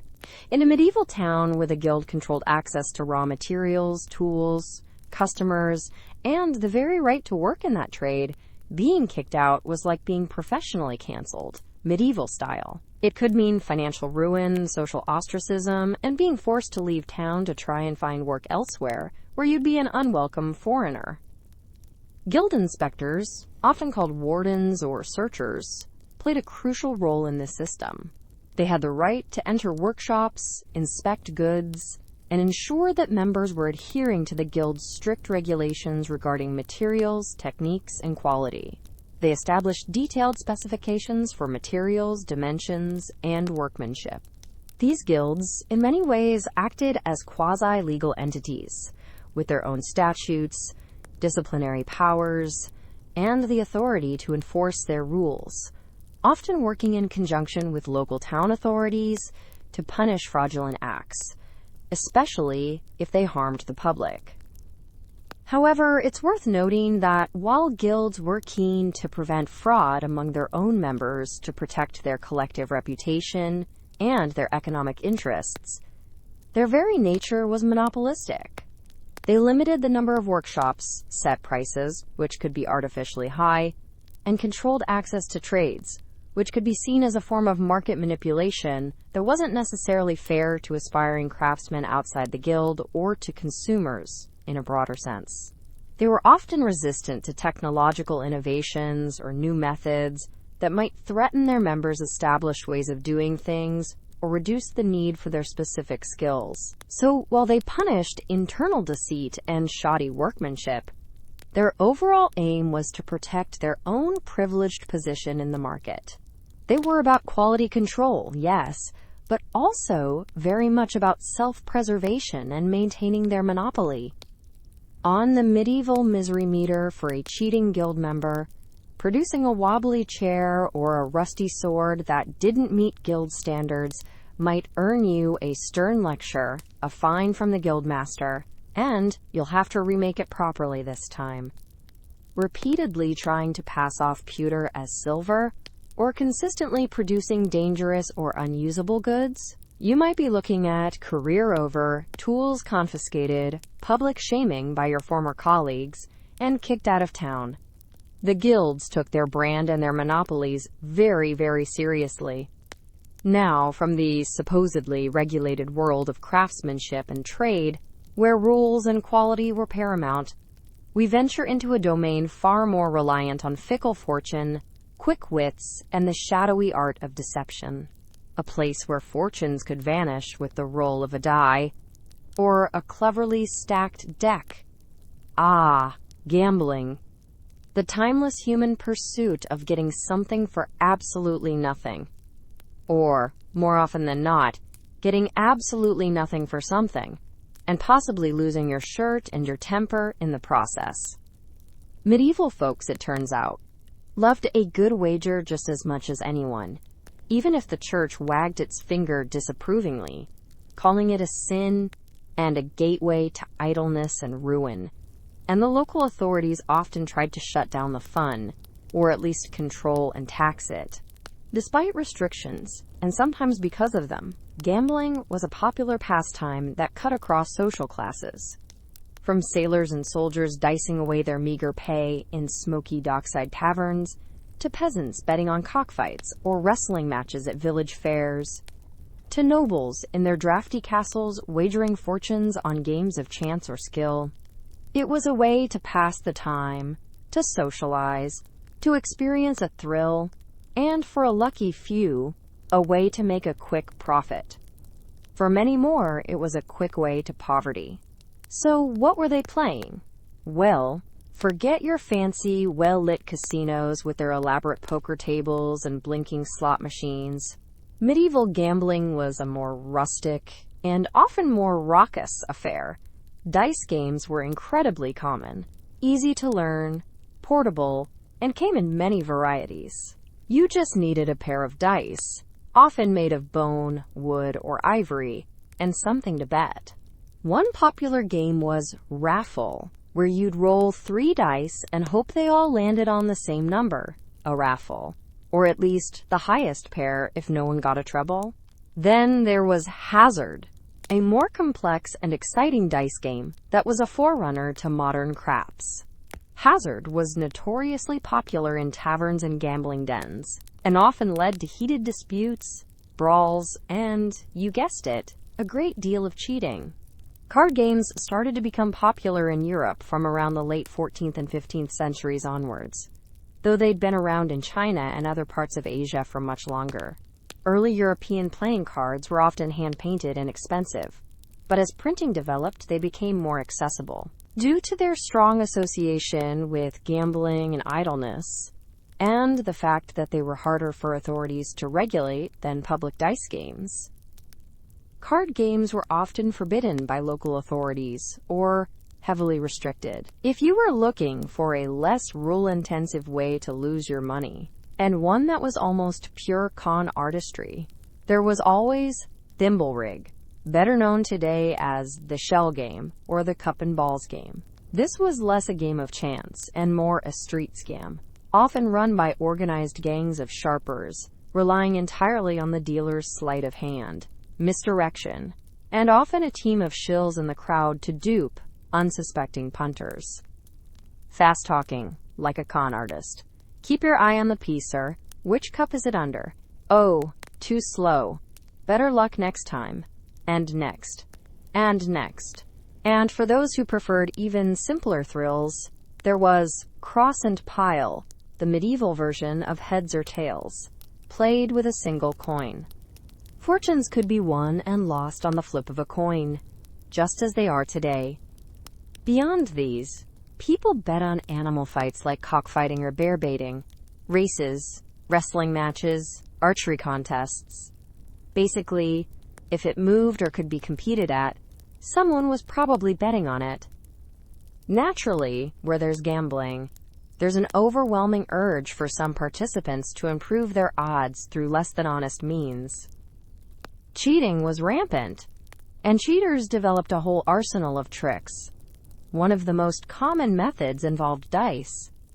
You had your classic weighted or loaded dice, cleverly altered by drilling small holes and filling them with a bit of lead or another heavy material on one side to make certain numbers, usually high ones like 6s, appear more frequently. Some cheaters used false dice, which might have 2 identical numbers on opposite sides, say 2 6s and no ones, subtly tilting the odds in their favor, hoping their opponent, especially if drunk or distracted, wouldn't notice their unusually good luck or inspect the dice too closely. Dice could also be shaved or beveled to make them roll unevenly. Archaeologists have even found Roman-era dice that were hollowed out and filled with mercury. A subtle tilt of the die in the hand before rolling could shift the liquid mercury inside, influencing the outcome. This was an incredibly sophisticated method, almost impossible to detect without breaking the die open. And, of course, in games like Thimble Rig, pure sleight of hand, misdirection, and the psychology of the con were the cheater's best friends. With cards, marking the backs, dealing from the bottom of the deck, or having a secret accomplice signaling your opponent's hand were all part of the card sharp's repertoire. Now, if you were caught improving your luck with such nefarious tactics, well, let's just say the house or your disgruntled opponents didn't just politely ask you to leave. Punishments for gambling cheats could be creative, public, and decidedly painful, designed to make an example of you. In Buda, now part of Budapest, in the early 15th century, a particularly memorable punishment for playing with false dice was to have the offending die pierced straight through the palm of the cheater's hand with a nail or awl. Then they might be forced to parade through the streets, with the die still impaled. Medieval dice were often smaller and had sharper-edged corners than modern ones, making this grim procedure quite feasible and excruciatingly painful. This served as a rather permanent and very public cheater badge. Hard to get invited to the next village dice tournament after that, or even hold a tankard of ale comfortably. Flogging or whipping was another common penalty. Some Spanish laws from the period prescribed 30 lashes for a first offense of using altered dice and 50 for a second. If you were caught participating in an illegal, untaxed gambling game and couldn't pay the fine, you might receive 200 lashes, a potentially lethal dose. Public humiliation was also a key component. Cheats could be forced to wear their false dice or marked cards strung around their neck like a shameful necklace, while being flogged through the streets or made to stand in the pillory for hours, enduring the scorn and missiles of the crowd. Sometimes their cheating implements were publicly burned. For repeat offenders, or for those whose cheating led to serious disorder, violence, or significant financial ruin for their victims, which gambling disputes often did, banishment from the town or city was a real possibility. And in some places, like medieval Livonia in the Baltic region, the stakes were even higher. Using weighted dice could actually get you the death penalty. Yes, your lucky loaded dice could literally cost you your life. Fines were also frequently imposed, especially if the gambling was combined with other misdeeds, like brawling, blasphemy, cursing your bad luck was frowned upon, or disturbing the peace, which, given that gambling was often associated with copious amounts of drinking in less than reputable establishments, happened quite a lot. The social repercussions for a known cheat were severe. Once your reputation was tarnished as a cogger, a dice cheat, or a card sharp, nobody trustworthy would want to play with you. You'd likely be ostracized from the community, viewed as dishonest in all your dealings. Your social life would be about as popular as, well, a known gambling cheat with a die permanently embedded in his hand, and a tendency to cause brawls. Despite these harsh laws and the very real threat of painful and humiliating punishments, authorities often found it incredibly difficult to stamp out illegal gambling and cheating. It seems the allure of a quick win, the thrill of the game, the addictive nature of gambling, or perhaps just the profits from running a rigged game, were strong enough to make many risk the dire consequences. This highlights a constant cat-and-mouse game between those seeking illicit entertainment or gain and the authorities trying to maintain order, control public morality, and, in some cases, ensure they got their cut from taxed, legal gambling operations, as some forms of gambling were licensed and taxed by rulers. The very prevalence of gambling, despite the risks, shows it was a deeply ingrained social activity, a way to pass the time, socialize, and perhaps dream of a lucky break in a life that offered few. But cheating at it? That was a gamble with your own skin, and the odds were definitely not in your favor if you got caught. On the medieval misery meter for gambling cheats, using loaded dice or marked cards could range from a painful palm-piercing and social pariah status, plus a hefty fine, to the sudden and unexpected execution, especially if you cheated someone important or caused a riot level. Definitely makes you think twice about that extra ace up your sleeve or that suspiciously heavy die. Chapter 5. Broken words, broken bodies, the high price of perjury and betrayal. In a world without lie detectors, DNA evidence, or instant background checks run through a global database, a person's word, especially when that word was given as a solemn oath, sworn before God, upon a holy relic like a saint's knucklebone, or even on your own sword if you were a knight, was supposed to be ironclad. It was the bedrock of trust in a society that relied heavily on personal commitments, reputation, and the fear of divine retribution. Breaking such an oath wasn't just considered dishonest.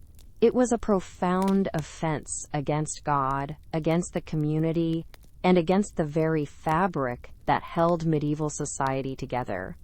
Oaths were fundamental to the legal system, underpinning court testimony and jury decisions, where juries existed. They were the glue in social contracts, the solemn bond in feudal allegiances between lord and vassal, the guarantor of treaties between rulers, and even the foundation of commercial agreements and guild memberships. So when someone decided their sworn word was more flexible than intended, or deliberately used it to deceive or harm, the consequences could be severe, often involving both spiritual condemnation and very physical, very public, earthly punishments. Imagine you're in a medieval courtroom.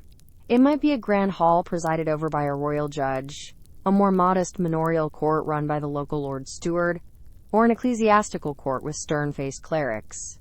No DNA analysis, no security camera footage, no forensic accounting. Justice often came down to who said what, who could bring forth witnesses, and who the court ultimately believed. Oaths were central to this process. Witnesses swore to tell the truth, the whole truth, and nothing but the truth, or the medieval equivalent. Accused parties might swear oaths of innocence, sometimes supported by oath helpers, reputable members of the community, who would swear to the accused's good character. So if you were called to testify, or if you were an accused person swearing your innocence, and you decided to, let's say, creatively embellish the truth, omit crucial facts, or flat out lie while under a sacred oath, big mistake. Huge.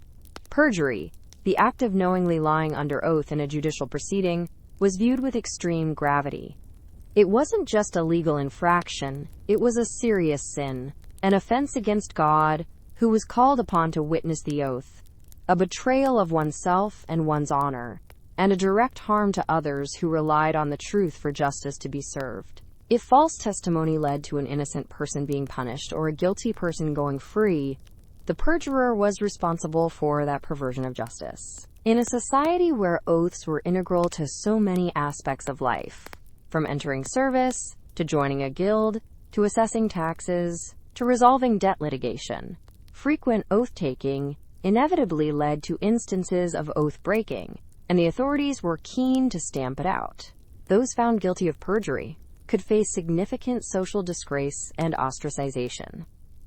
To be publicly labeled a perjurer was a deeply damaging insult, one that could ruin your reputation and lead to being shunned by your community. No one would trust your word in business, in personal matters, or in court ever again. John Parkin of Littlebury, Essex, for example, in the early 16th century, was defamed, held, and reputed as a perjurer for giving false evidence against his parson. As a result, some parishioners refused his company and his presence at communal events. This social death could be as painful as some physical punishments. The actual punishments for perjury often focused on public shaming and humiliation, designed to make an example of the offender and reinforce the sanctity of the oath for everyone else. A common punishment, particularly in English conciliar courts like the Star Chamber and church courts, was to make the perjurer wear papers on their head or a placard around their neck in public, with large letters proclaiming their crime. This men bene willfully perjured, meaning, these men are willfully perjured, or simply, for perjury. They might be forced to parade through the town, or stand in the marketplace, or at the church door on a busy day, for all to see and scorn.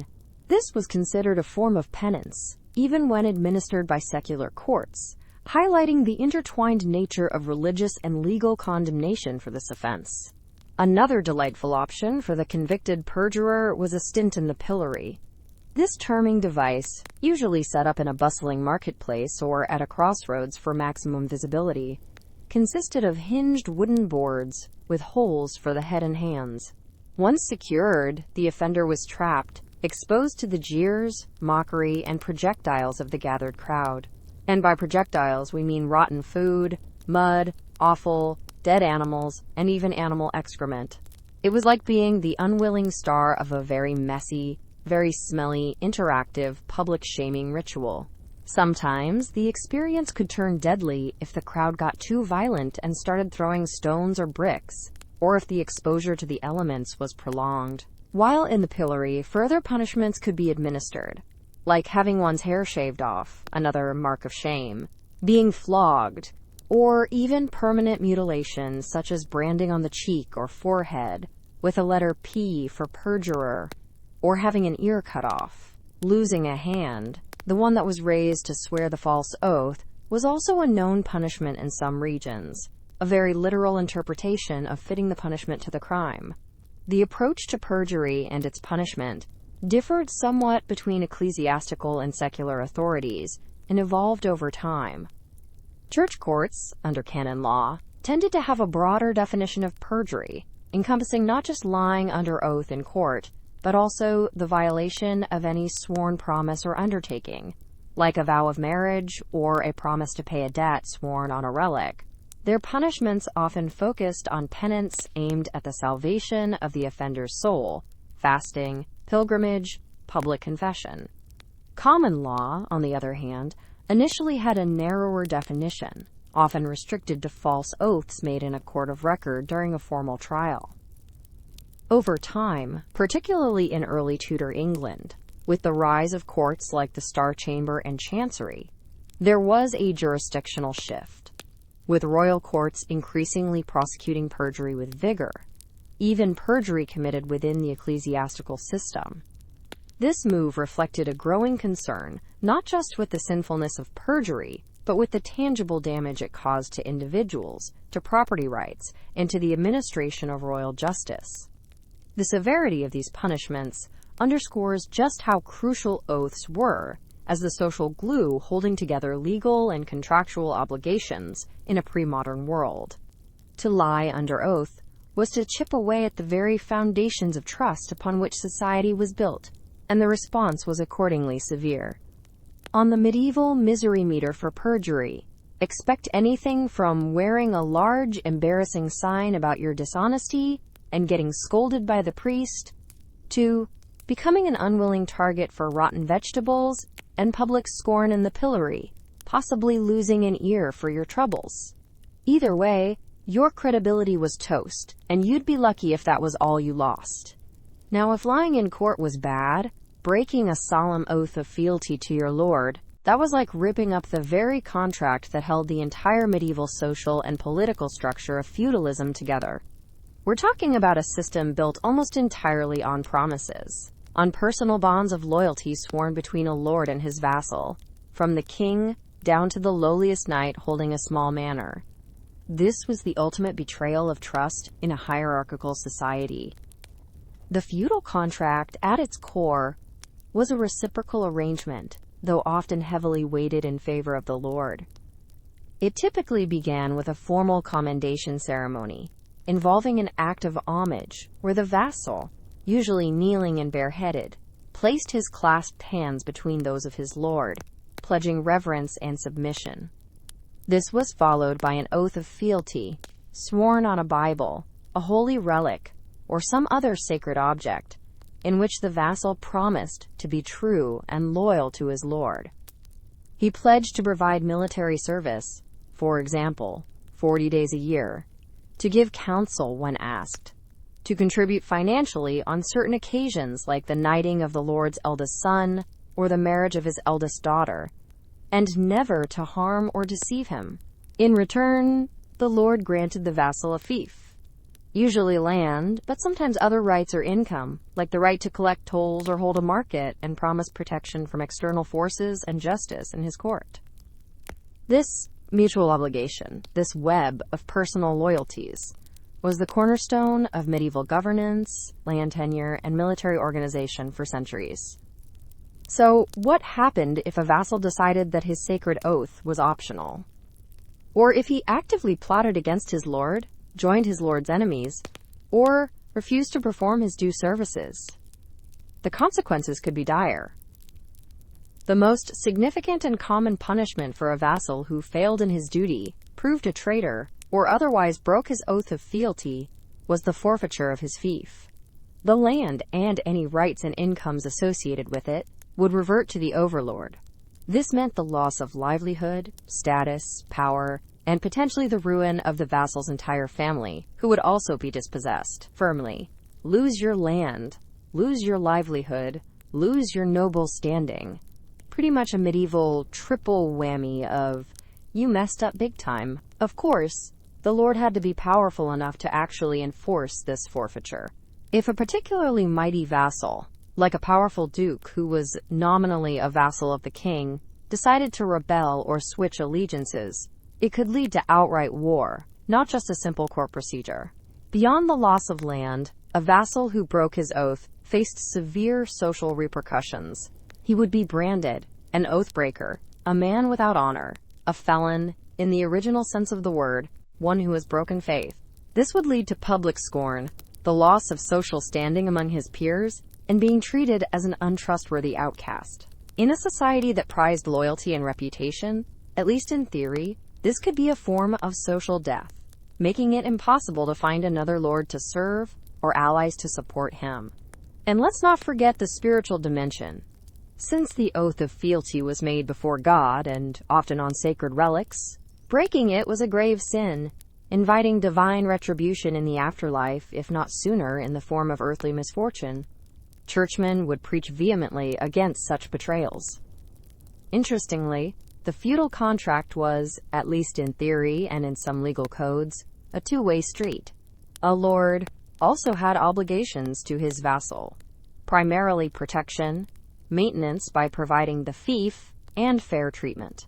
If a lord committed grave injustices against his vassal, such as attempting to unjustly reduce him to servitude, committing adultery with the vassal's wife, a major transgression that could dissolve the bond, willfully attacking him with a drawn sword without just cause, or failing to provide defense and justice after the vassal had commended his hands, the vassal could, in some legal traditions, legally diffidere, that is, renounce fealty to the lord and leave his service without penalty, sometimes even appealing to the lord's own oath. This provided a theoretical check on tyrannical or abusive lords, though the practicalities of a lesser vassal successfully challenging a powerful lord were, of course, daunting. The power imbalance often made it incredibly difficult for a vassal to actually act against a powerful superior without risking utter destruction. Still, the existence of such rules, even if unevenly applied, shows that the ideal was one of mutual loyalty and respect within the feudal hierarchy, even if the reality often fell far short. The entire system was a delicate and often violent balance of personal honor, legal obligation, and raw power.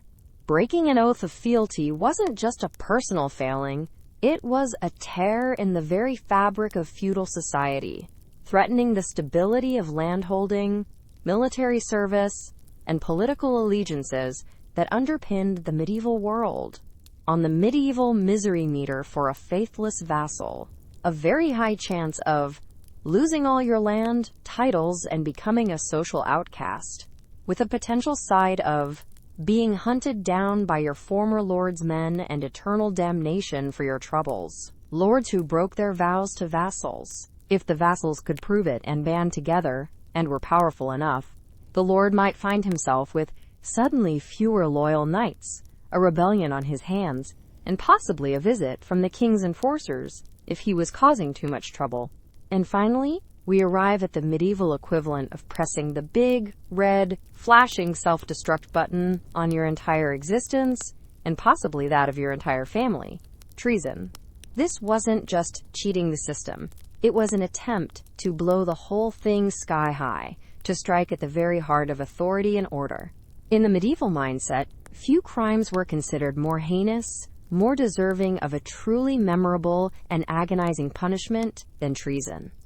It was the crime of crimes. Defining treason in the medieval period was a bit broader and sometimes more fluid than just trying to overthrow the king or levy war against him, though that was certainly top of the list for high treason. It could include betraying one's crown, monarch, or comrades in arms to an enemy. It might involve assassination attempts on the ruler or his family, or plots to usurp the throne. But it could also be as seemingly passive as withholding vital information from the ruling regime that could prevent harm, or actively siding with an enemy during an uprising or war, or even counterfeiting the king's coins, as that was seen as an attack on his sovereignty and economic stability. And as we saw with the Tordenelle affair, adultery with a member of the royal family, by threatening the purity of the bloodline and the stability of succession, could also be escalated to the level of high treason, especially for the non-royal party involved, whose actions were seen as polluting the sacred royal lineage. The crime wasn't just against the state or the person of the ruler. It was often seen as a spiritual and moral collapse, a betrayal of divinely ordained order, an act of cosmic rebellion. The king was often viewed as God's anointed deputy on earth, so to attack him was to attack God's will. The punishment for treason was almost invariably death. But this was rarely a quick or merciful affair, oh no. Medieval authorities believed in making a statement. A very loud, very bloody, very terrifying statement.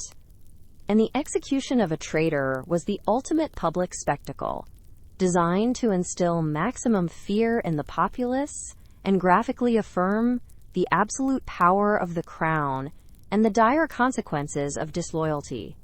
Before the traitor even reached the executioner's block or the gallows, they often endured a period of horrific pre-execution torment. They might be kept in damp, dark dungeons, shackled in heavy chains, fed poorly or starved, and subjected to long periods of deliberate humiliation and psychological abuse. Confession, whether genuine or not, was often desired by the authorities, both to legitimize the execution and to extract information about other potential traitors, and medieval interrogation methods were notoriously brutal. Torture to extract confessions was not only common, but legally recognized in many kingdoms for crimes like treason, based on the rather optimistic and deeply flawed belief that truth could be literally beaten, stretched, burned, or crushed out of a person.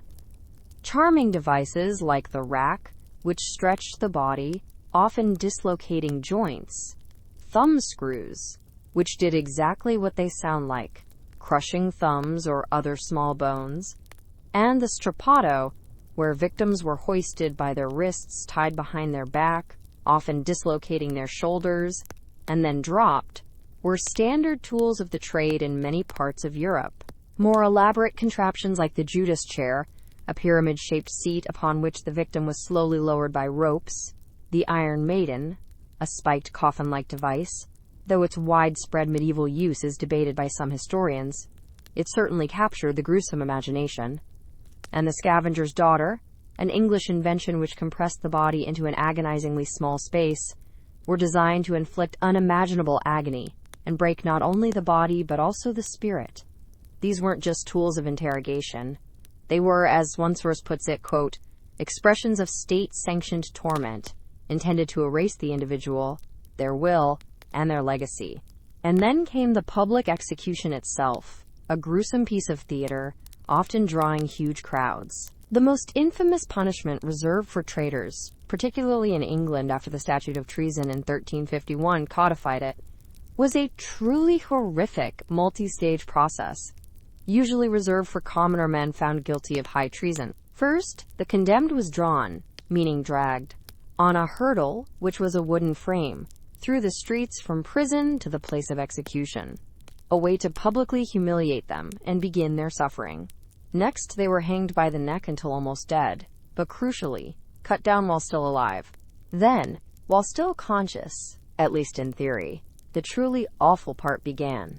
They were disemboweled.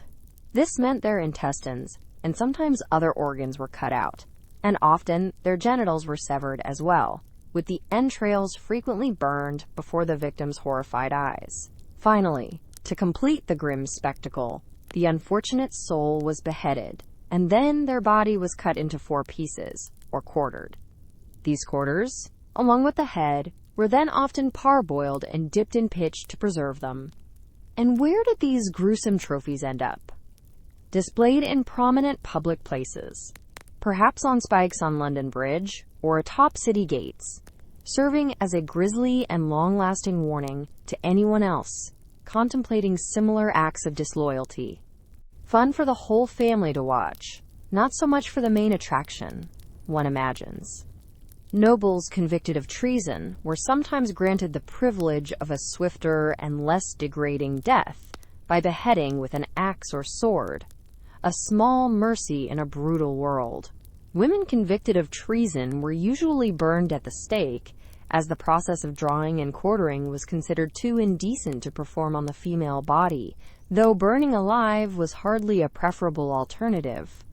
Other methods of execution for treason across Europe included being boiled alive, especially for counterfeiters, a form of treason in some places, or being broken on the wheel, where limbs were systematically shattered, or simple, straightforward dismemberment. Burning at the stake was also widely used, often for heresy, but heresy and treason could be closely linked, especially if the heretical beliefs were seen to challenge the authority of the monarch, who was often viewed as ruling by divine right and as the primary defender of the true faith.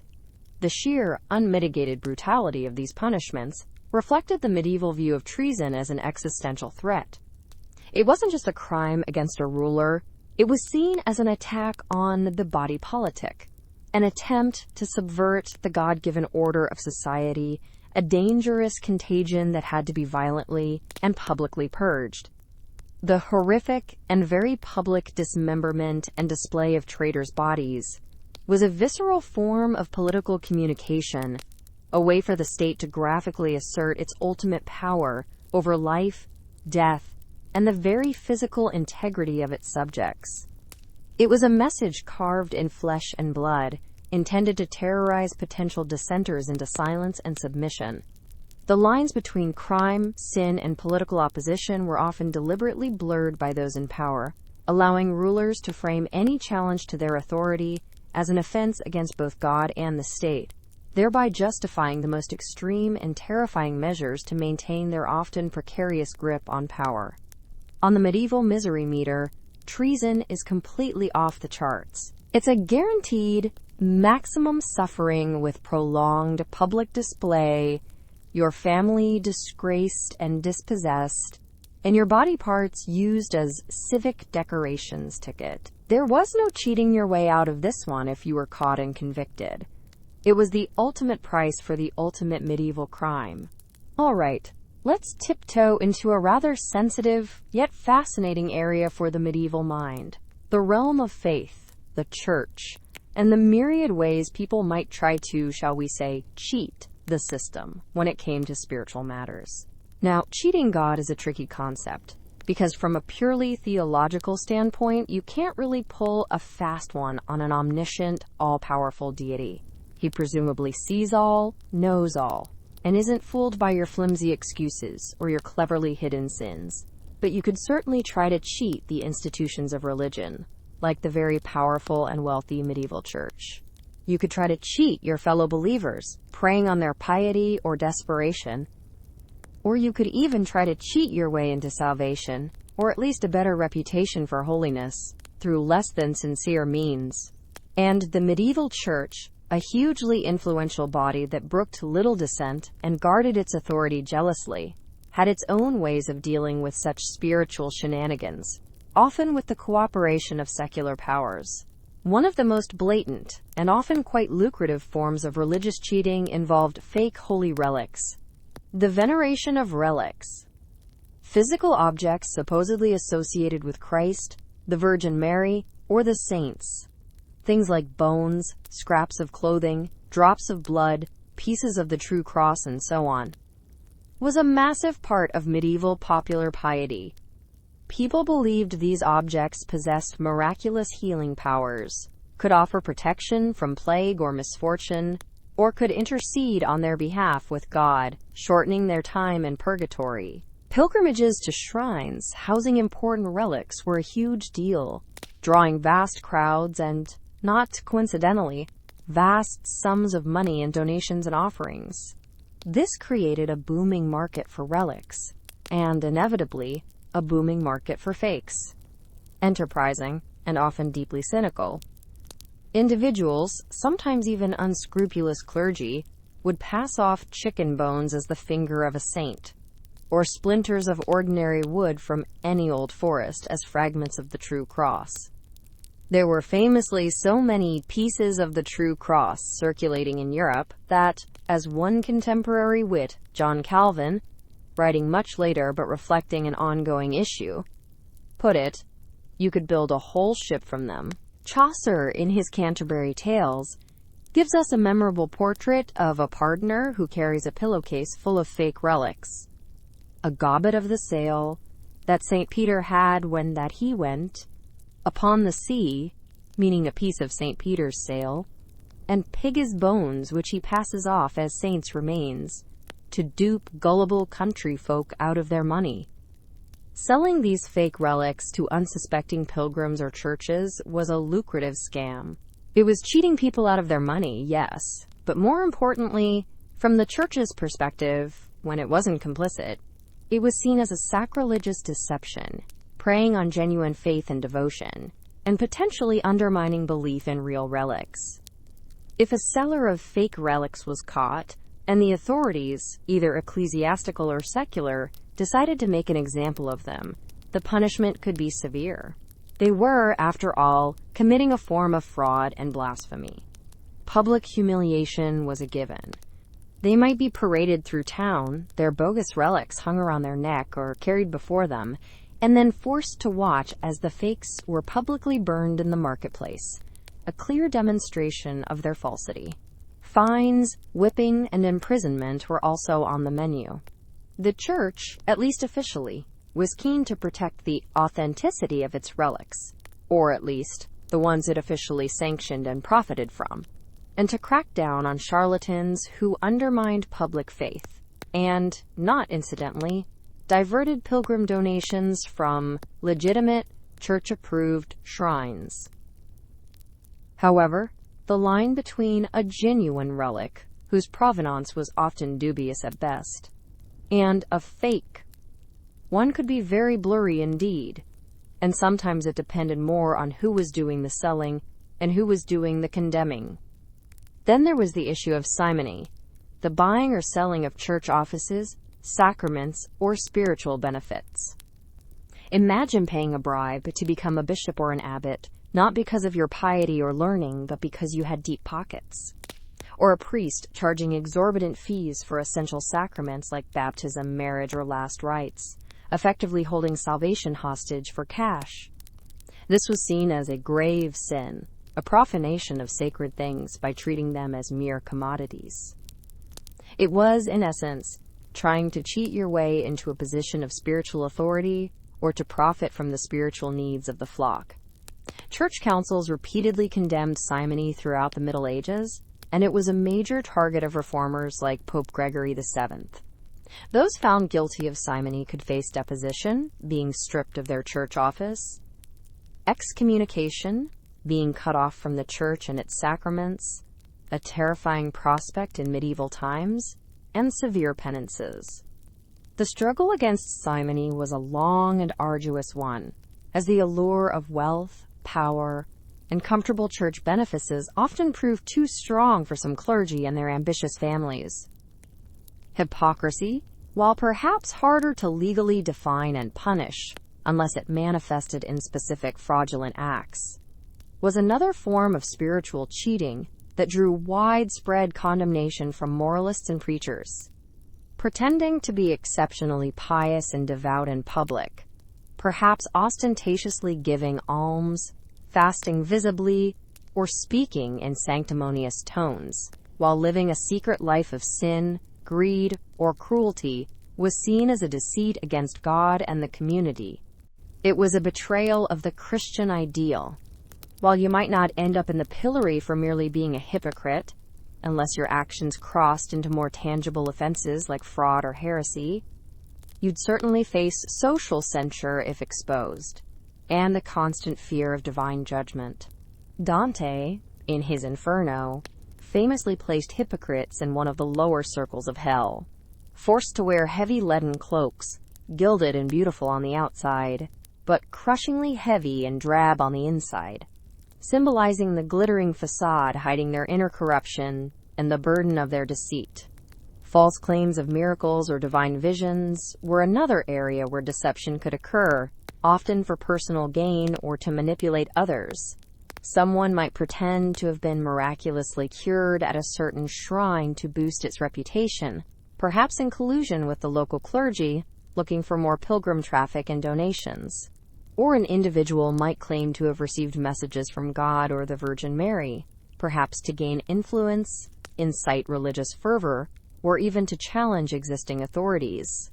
If such claims were investigated by the Church and proven false or heretical, the visionary, or miracle worker, could face serious trouble. They were, after all, potentially leading people astray, undermining true faith, and possibly even dabbling in heresy if their claims contradicted church doctrine or authority. Punishments could range from public recantation and penance to imprisonment, especially if the church authorities felt their authority was being directly challenged, or if the false claims led to public disorder. Joan of Arc, though ultimately sainted, was initially condemned and executed for heresy, in part because her claims of divine visions were rejected by her English-backed clerical judges. What about trying to cheat your way out of sin or into heaven through superficial means? The medieval system of penance, confession, indulgences, and good works was complex and open to misunderstanding and abuse. While the Church taught that genuine repentance and contrition were key for the forgiveness of sins, there was always the human temptation to find shortcuts or to commodify salvation. For example, an indulgence was, in theory, a remission of the temporal punishment, meaning time in purgatory, due for sins that had already been forgiven through confession and absolution. However, the system became corrupted over time, with some preachers and pardoners giving the impression that one could essentially buy forgiveness or reduce time in purgatory for oneself or deceased relatives by making a monetary contribution to the church, often for a specific building project or crusade. This practice, which Martin Luther famously railed against in his 95 Theses, sparking the Protestant Reformation, could be seen by critics as a way of trying to cheat the requirements of true repentance and divine justice, reducing salvation to a financial transaction. Similarly, making a deathbed confession and repentance after a lifetime of sin was a theological lifeline offered by the Church, emphasizing God's boundless mercy. But some might have cynically viewed it as a last-minute attempt to game the system, to cheat eternal damnation without the inconvenience of living a virtuous life. Moral tales and art of the period often featured demons and angels literally battling over the soul of such a person at the moment of death, highlighting the precariousness of such a strategy. Blasphemy, speaking irreverently or contemptuously about God, Jesus, the Virgin Mary, the saints, or sacred things like the sacraments, was also considered a serious offense, a form of spiritual rebellion or cheating against the respect and honor due to the divine. It was seen as an insult to God's majesty and a danger to the spiritual health of the community. Punishments could be harsh, ranging from fines and public penance, like being forced to kiss a donkey's behind in some German towns, or having to carry a heavy stone representing the weight of the sin, to whipping, branding, or, in some extreme or repeated cases, mutilation like having the tongue pierced or cut out to prevent further blasphemy, or even death, especially if the blasphemy was persistent, public, and seen as heretical or undermining public order. It's crucial to understand that in the medieval worldview, the spiritual and temporal realms were deeply intertwined. An offense against the Church or against religious doctrine was not just a private matter of conscience. It was often seen as a threat to the social order, to the very well-being of the community. A community that tolerated blasphemy, heresy, or sacrilege might fear divine retribution in the form of plague, famine, war, or other disasters. So punishing those who cheated in spiritual matters was not just about upholding church law. It was about maintaining cosmic order, appeasing an offended God, and protecting society from his wrath. The Church had its own extensive legal system, canon law, and its own courts, ecclesiastical courts, to deal with such offenses, as well as moral failings like adultery or breach of promise. These courts could impose a range of penalties, from spiritual penances like fasting, prayers, pilgrimages, and public confessions, to more temporal ones like fines or in cooperation with secular authorities, who were expected to enforce the church's judgments, imprisonment, or even execution for relapsed or unrepentant heretics. Excommunication, as mentioned, was the ultimate spiritual sanction, effectively making the person an outcast from Christian society. The line between genuine faith, popular superstition, pious enthusiasm, and deliberate deception was often blurry in the medieval period. But when clear instances of fraud, sacrilege, or heresy aimed at exploiting people's religious beliefs or undermining church authority came to light, the response was generally swift and severe. In a world where faith was the bedrock of existence and the church held immense power, cheating in the currency of the sacred was an offense that struck at the very heart of medieval life, and the punishments reflected that profound sense of violation and the need to maintain religious uniformity and control. On the medieval misery meter for spiritual cheats, selling fake relics might get you a public burning of your wares and a whipping. Pretending to be a saint with false miracles, public recantation, imprisonment, and possibly a heresy investigation if you're not careful. Simony, stripped of your office and excommunicated. Blasphemy? Anything from a fine and shameful parade to losing your tongue or your life. Cheating God or his church was a high-stakes game with potentially eternal consequences. So we've talked a lot about the various ingenious and often nefarious ways one could cheat in medieval times, and the rather colorful, frequently painful, and almost always public punishments that might follow. But how did it all actually work? How did you go from being accused of, say, selling a three-legged chicken as a prime, plump rooster, or watering down the ale just a tad too much, to actually finding yourself in the stocks with said chicken, or its remains, or an empty tankard, artfully draped around your neck for the amusement of your neighbors? The medieval justice system, if we can call it that, with a straight face for some of its more creative practices, was a patchwork quilt of local customs, feudal obligations, ecclesiastical law, emerging royal authority, and a healthy dose of might makes right. It was an experience, and rarely a pleasant one if you were on the receiving end. First off, getting accused. This could happen in a number of ways, and it didn't always require a detective in a deerstalker hat. A disgruntled customer, feeling cheated by your shoddy goods or false measures, might haul you before the manorial court, presided over by the local lord or his steward, if you were a peasant on his estate. A guild, ever watchful of its reputation and monopoly, might investigate complaints against one of its members for substandard work or unfair practices. The town watch, those brave, or perhaps just bored, souls patrolling the dark and dirty streets at night, might catch you in the act of some nocturnal naughtiness, like dicing with loaded dice in a prohibited tavern, or attempting to break into a shop.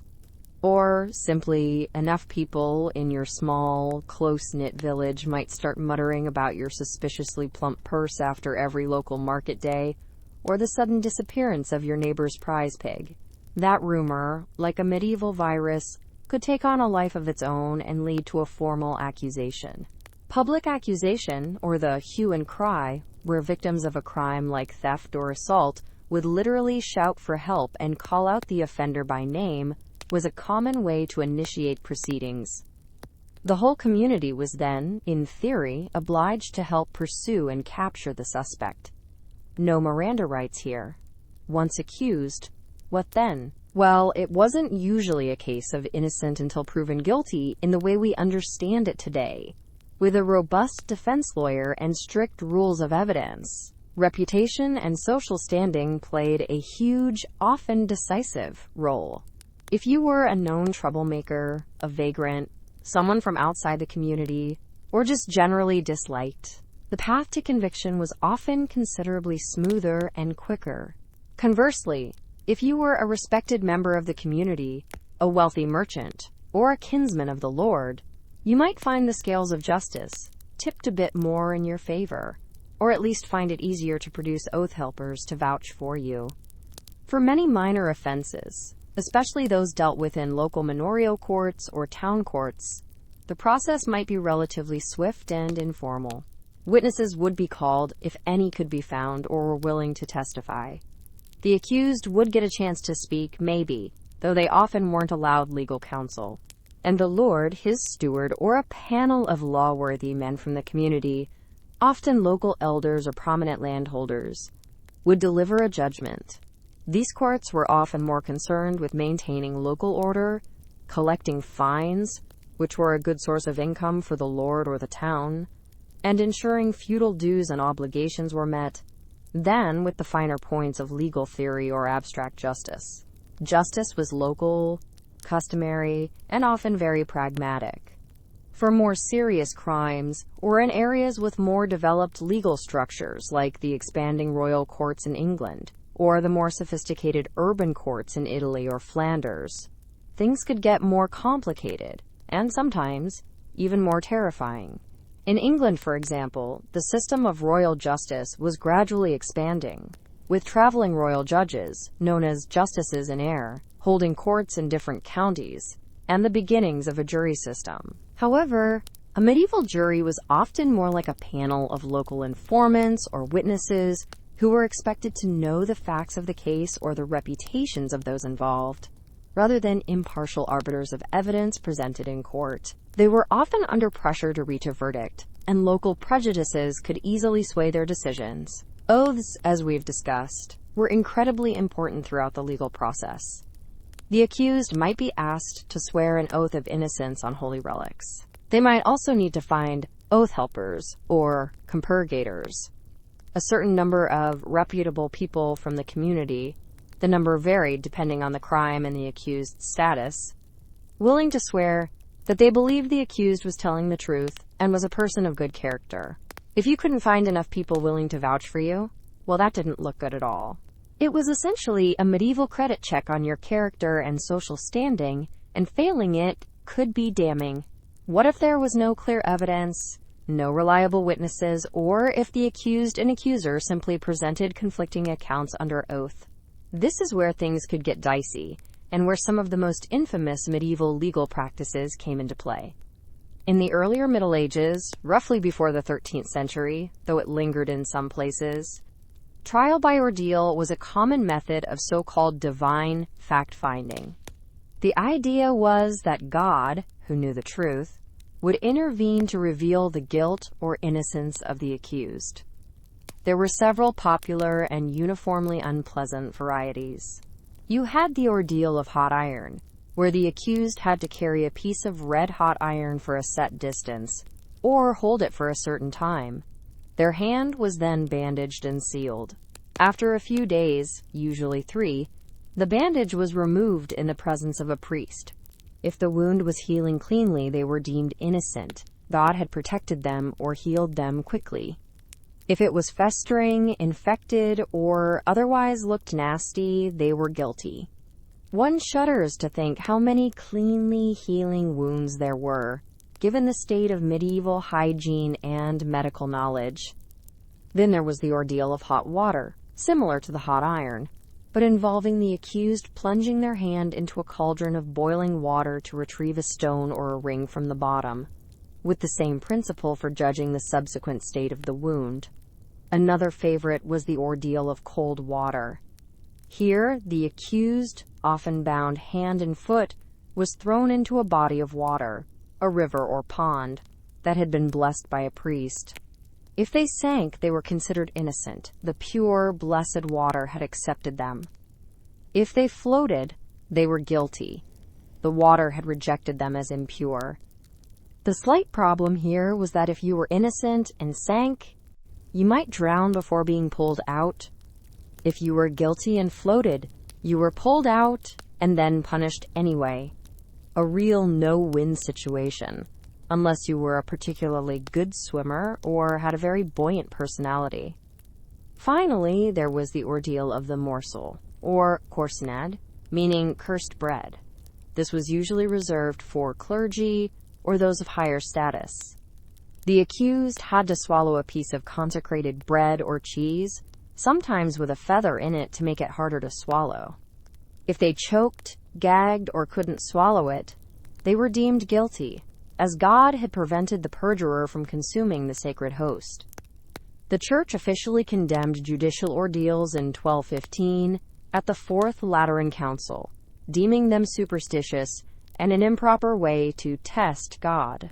After this, they gradually faded from use in most of Europe, being replaced by more rational, though still often flawed, methods like witness testimony, jury trials in some areas, and unfortunately, an increasing reliance on torture to extract confessions, especially in cases of serious crime where evidence was lacking. Then there was trial by combat, or judicial duel. This was particularly common among the nobility, and in cases where there was no other way to resolve a dispute, especially an accusation of treason, murder, or a serious matter of honor, where one man's word was against another's. The two parties, or their chosen champions if they were unable or unwilling to fight themselves, like women, clergy, or the elderly, would fight it out, often to the death or until one yielded. The winner was deemed to be in the right, as God would supposedly grant victory to the truthful and just party. This was a rather brutal way to settle a legal dispute, and its outcome probably had more to do with fighting skill, strength, luck, or the quality of one's armor and weapons than with divine justice. It persisted in various forms for centuries. Once a judgment of guilt was reached, either through confession, willing or coerced, witness testimony, jury verdict, or the outcome of an ordeal or combat, it was time for punishment. And as we've seen throughout this grim exploration, medieval punishments were often very public, very physical, and very theatrical affairs. The idea wasn't just to make the offender suffer in private, but to educate, intimidate, and deter the rest of the community. The stocks, the pillory, the ducking stool, public whippings, brandings, mutilations like cutting off a hand for theft, an ear for slander, or a tongue for blasphemy, and, of course, executions. These were often carried out in the marketplace, the town square, at the city gates, or another central visible location, often on market days when the largest crowds would be present. Public shaming was a powerful tool and an integral part of the punishment. The community's scorn, ridicule, verbal abuse, and disgust were actively encouraged. People would gather to watch, to jeer, to throw things like rotten food, dung, and stones. It was a form of grim entertainment for some, a moral lesson for others, but also a reinforcement of social norms. By participating in the shaming of the offender, the community collectively reaffirmed its commitment to the rules that had been broken and symbolically purged itself of the transgression. The severity of the punishment often depended on several things, making the system far from uniform. Of course, the nature of the crime itself was a major factor. Blasphemy, heresy, or treason would naturally be punished far more harshly than, say, selling slightly off milk or engaging in a bit of minor neighborhood scolding. Then there was the crucial element of the social status of the offender. Nobles often received different, and sometimes lighter, or at least perceived as more honorable, punishments, like beheading with a sword instead of the degradation of hanging for treason, than commoners faced for the very same crime.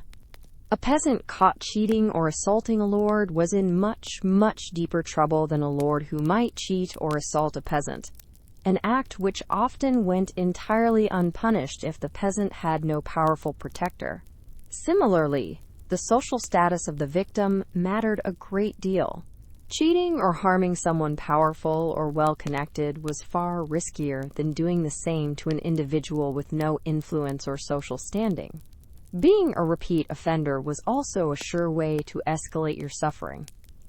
First-timers might, if they were lucky or the offense was minor, get off with a fine, a stern warning, or a short, sharp shock like a day in the stocks. Habitual cheats, thieves, or general troublemakers, however, could expect much worse, with escalating penalties. And finally, local custom and the whim of the judge or lord played a significant role. Punishments could vary dramatically from one region to another, even from one town to the very next, or from one lord's domain to another's. There was a tremendous amount of local variation and judicial discretion, which inevitably led to arbitrary and inconsistent sentencing. What might earn you a fine in one village could cost you an ear in another. It's important not to romanticize or overly condemn this system from our modern pedestal without understanding its context. The medieval justice system operated within a very different worldview, one where divine intervention in human affairs was considered a real possibility, where community cohesion was vital for survival in a harsh environment, and where the concept of individual rights as we understand them was still in its infancy. Their methods seem harsh, even barbaric to us, but they were often seen by those who administered them as necessary to maintain order, uphold authority, and protect society in a dangerous and uncertain world. That said, the system was clearly and demonstrably open to terrible abuse, corruption, and horrific miscarriages of justice. False accusations, biased judges, unreliable or coerced witnesses, the use of torture to extract confessions, and the sheer brutality of some punishments meant that innocent people undoubtedly suffered terribly, and the focus was often far more on retribution, public example, and the assertion of power than on rehabilitation, understanding the root causes of the crime, or achieving what we might consider true justice.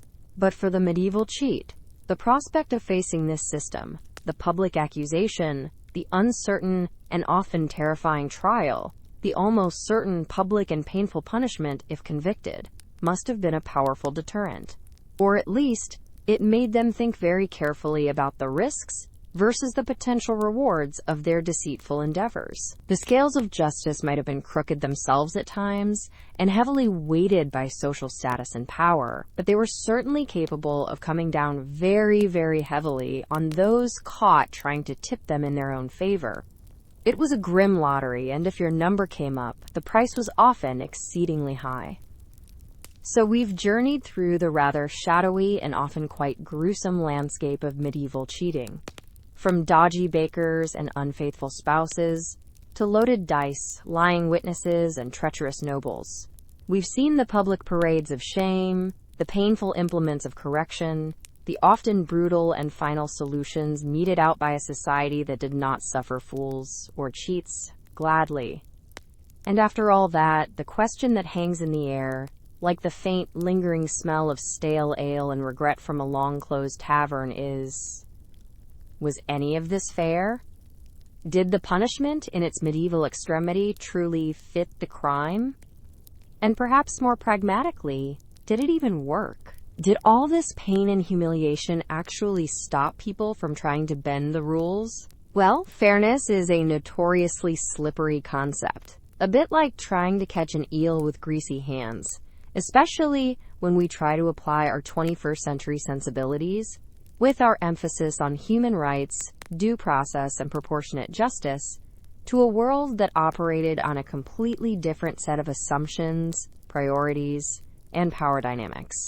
If by fair we mean a system with consistent application of the law, regardless of social status, robust protections for the accused, reliable methods of evidence gathering, and punishments that are proportionate to the harm caused and aimed at rehabilitation, then no. By that rather modern yardstick, medieval justice, especially concerning cheating and other social transgressions, often fell spectacularly, catastrophically short.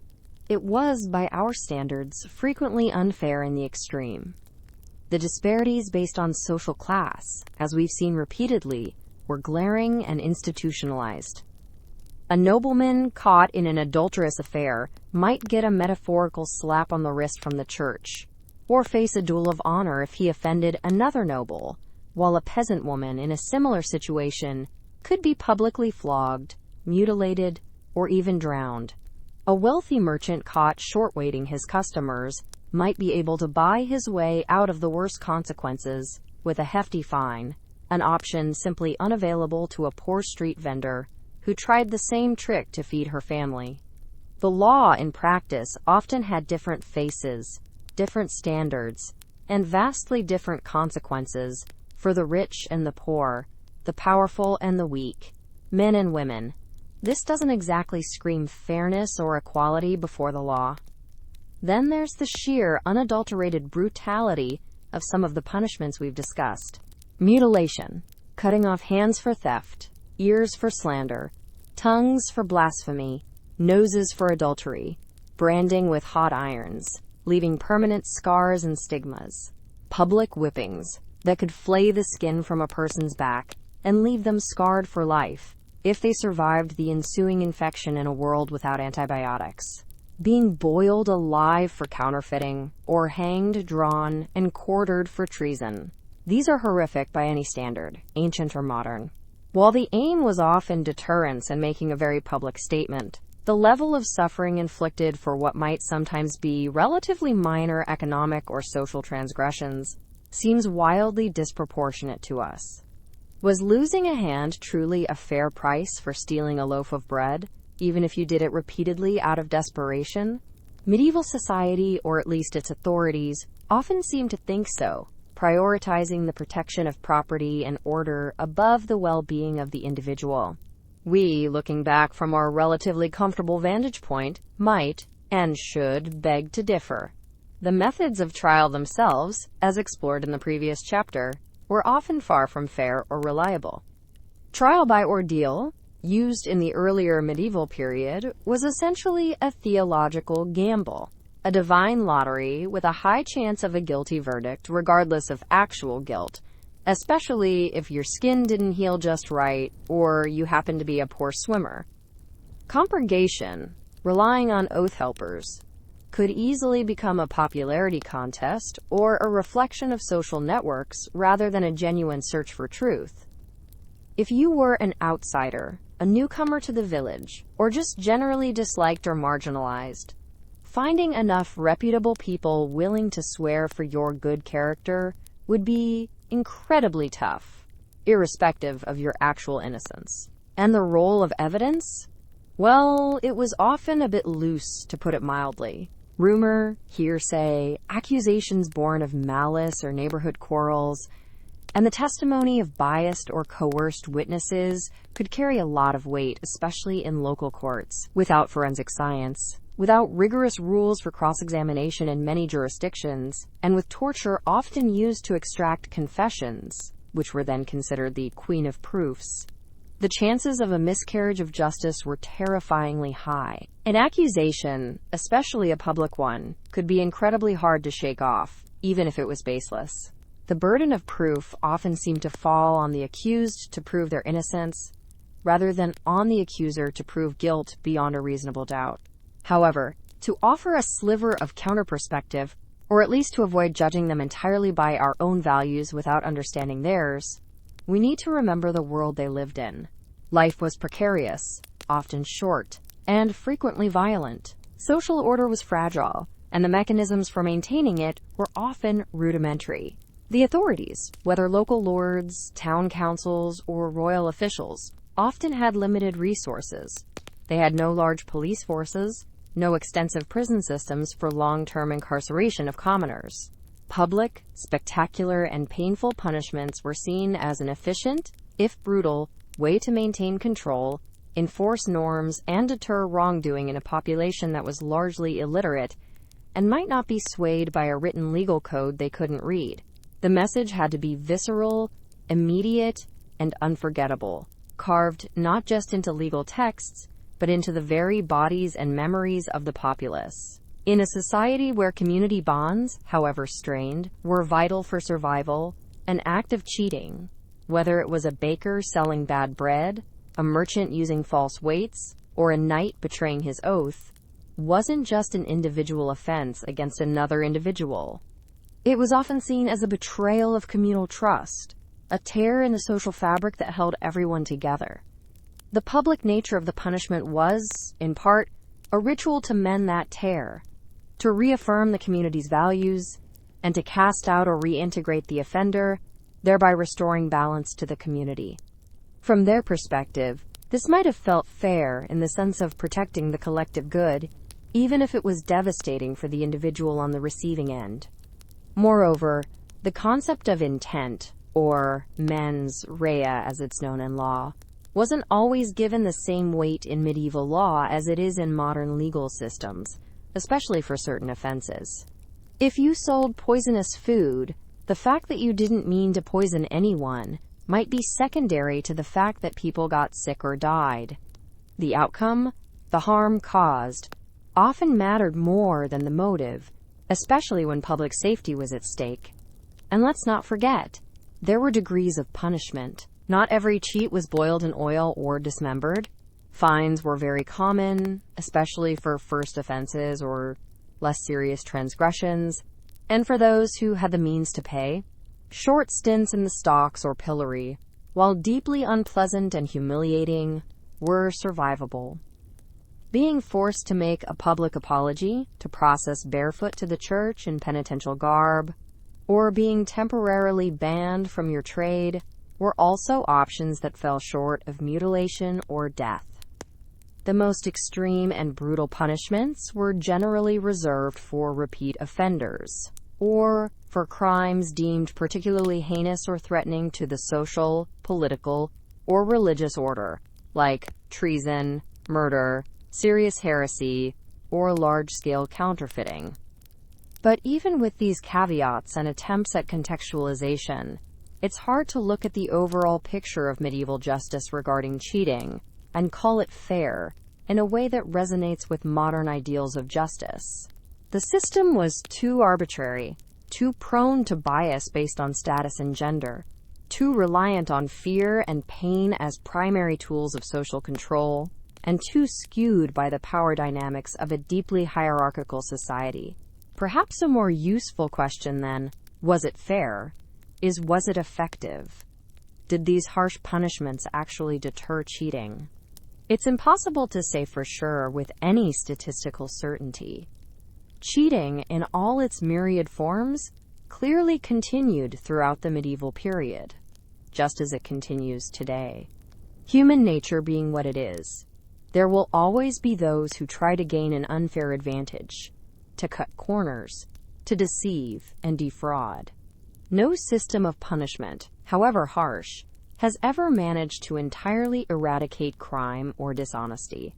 However, it's plausible that the constant threat of public exposure, painful retribution, and social ruin did make many people think twice. The baker might have been tempted to use cheaper flour or skimp on the dough, but the vivid image of being dragged through the streets on a hurdle with his bad loaves around his neck, or taking an involuntary bath in the town cesspool, would surely have been a powerful disincentive.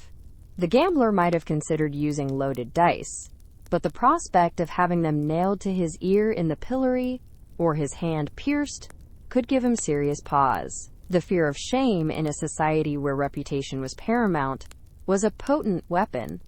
So, fair? Probably not by our lights, and often not even by the more enlightened thinkers of their own time who sometimes criticized its excesses. But it was a system that, in its own brutal, inconsistent, and often terrifying way, reflected the anxieties, priorities, power structures, and deeply held beliefs of medieval society. It was a world where honor was prized, at least in theory, where community and conformity to its norms was everything, and where the consequences for stepping out of line, for cheating the system, your neighbor, or your God, could be terrifyingly real and very, very public. It certainly makes you appreciate the relative subtlety of a strongly worded warning from a regulatory body, or the anonymity of an online shaming, doesn't it? Or maybe just thankful that our modern pillories are mostly digital, and the rotten fruit is purely metaphorical. Usually, as we drift off to sleep, perhaps we can be grateful that while human nature's inclination to bend the rules and seek unfair advantage hasn't changed much over the centuries, the methods for dealing with it, by and large, have become a little less medieval. And that, perhaps, is a comforting thought, a small mercy of modernity. If you've made it this far without feeling an overwhelming urge to be publicly flogged or to check your dice for suspicious waiting, perhaps hit that like button. Subscribe for more pleasantly grim history to lull you into a state of, well, something. And please, do let us know in the comments which medieval punishment you found the most inventive, or perhaps the most terrifying. Sweet dreams. Or, historically accurate, slightly unsettling ones. Until next time.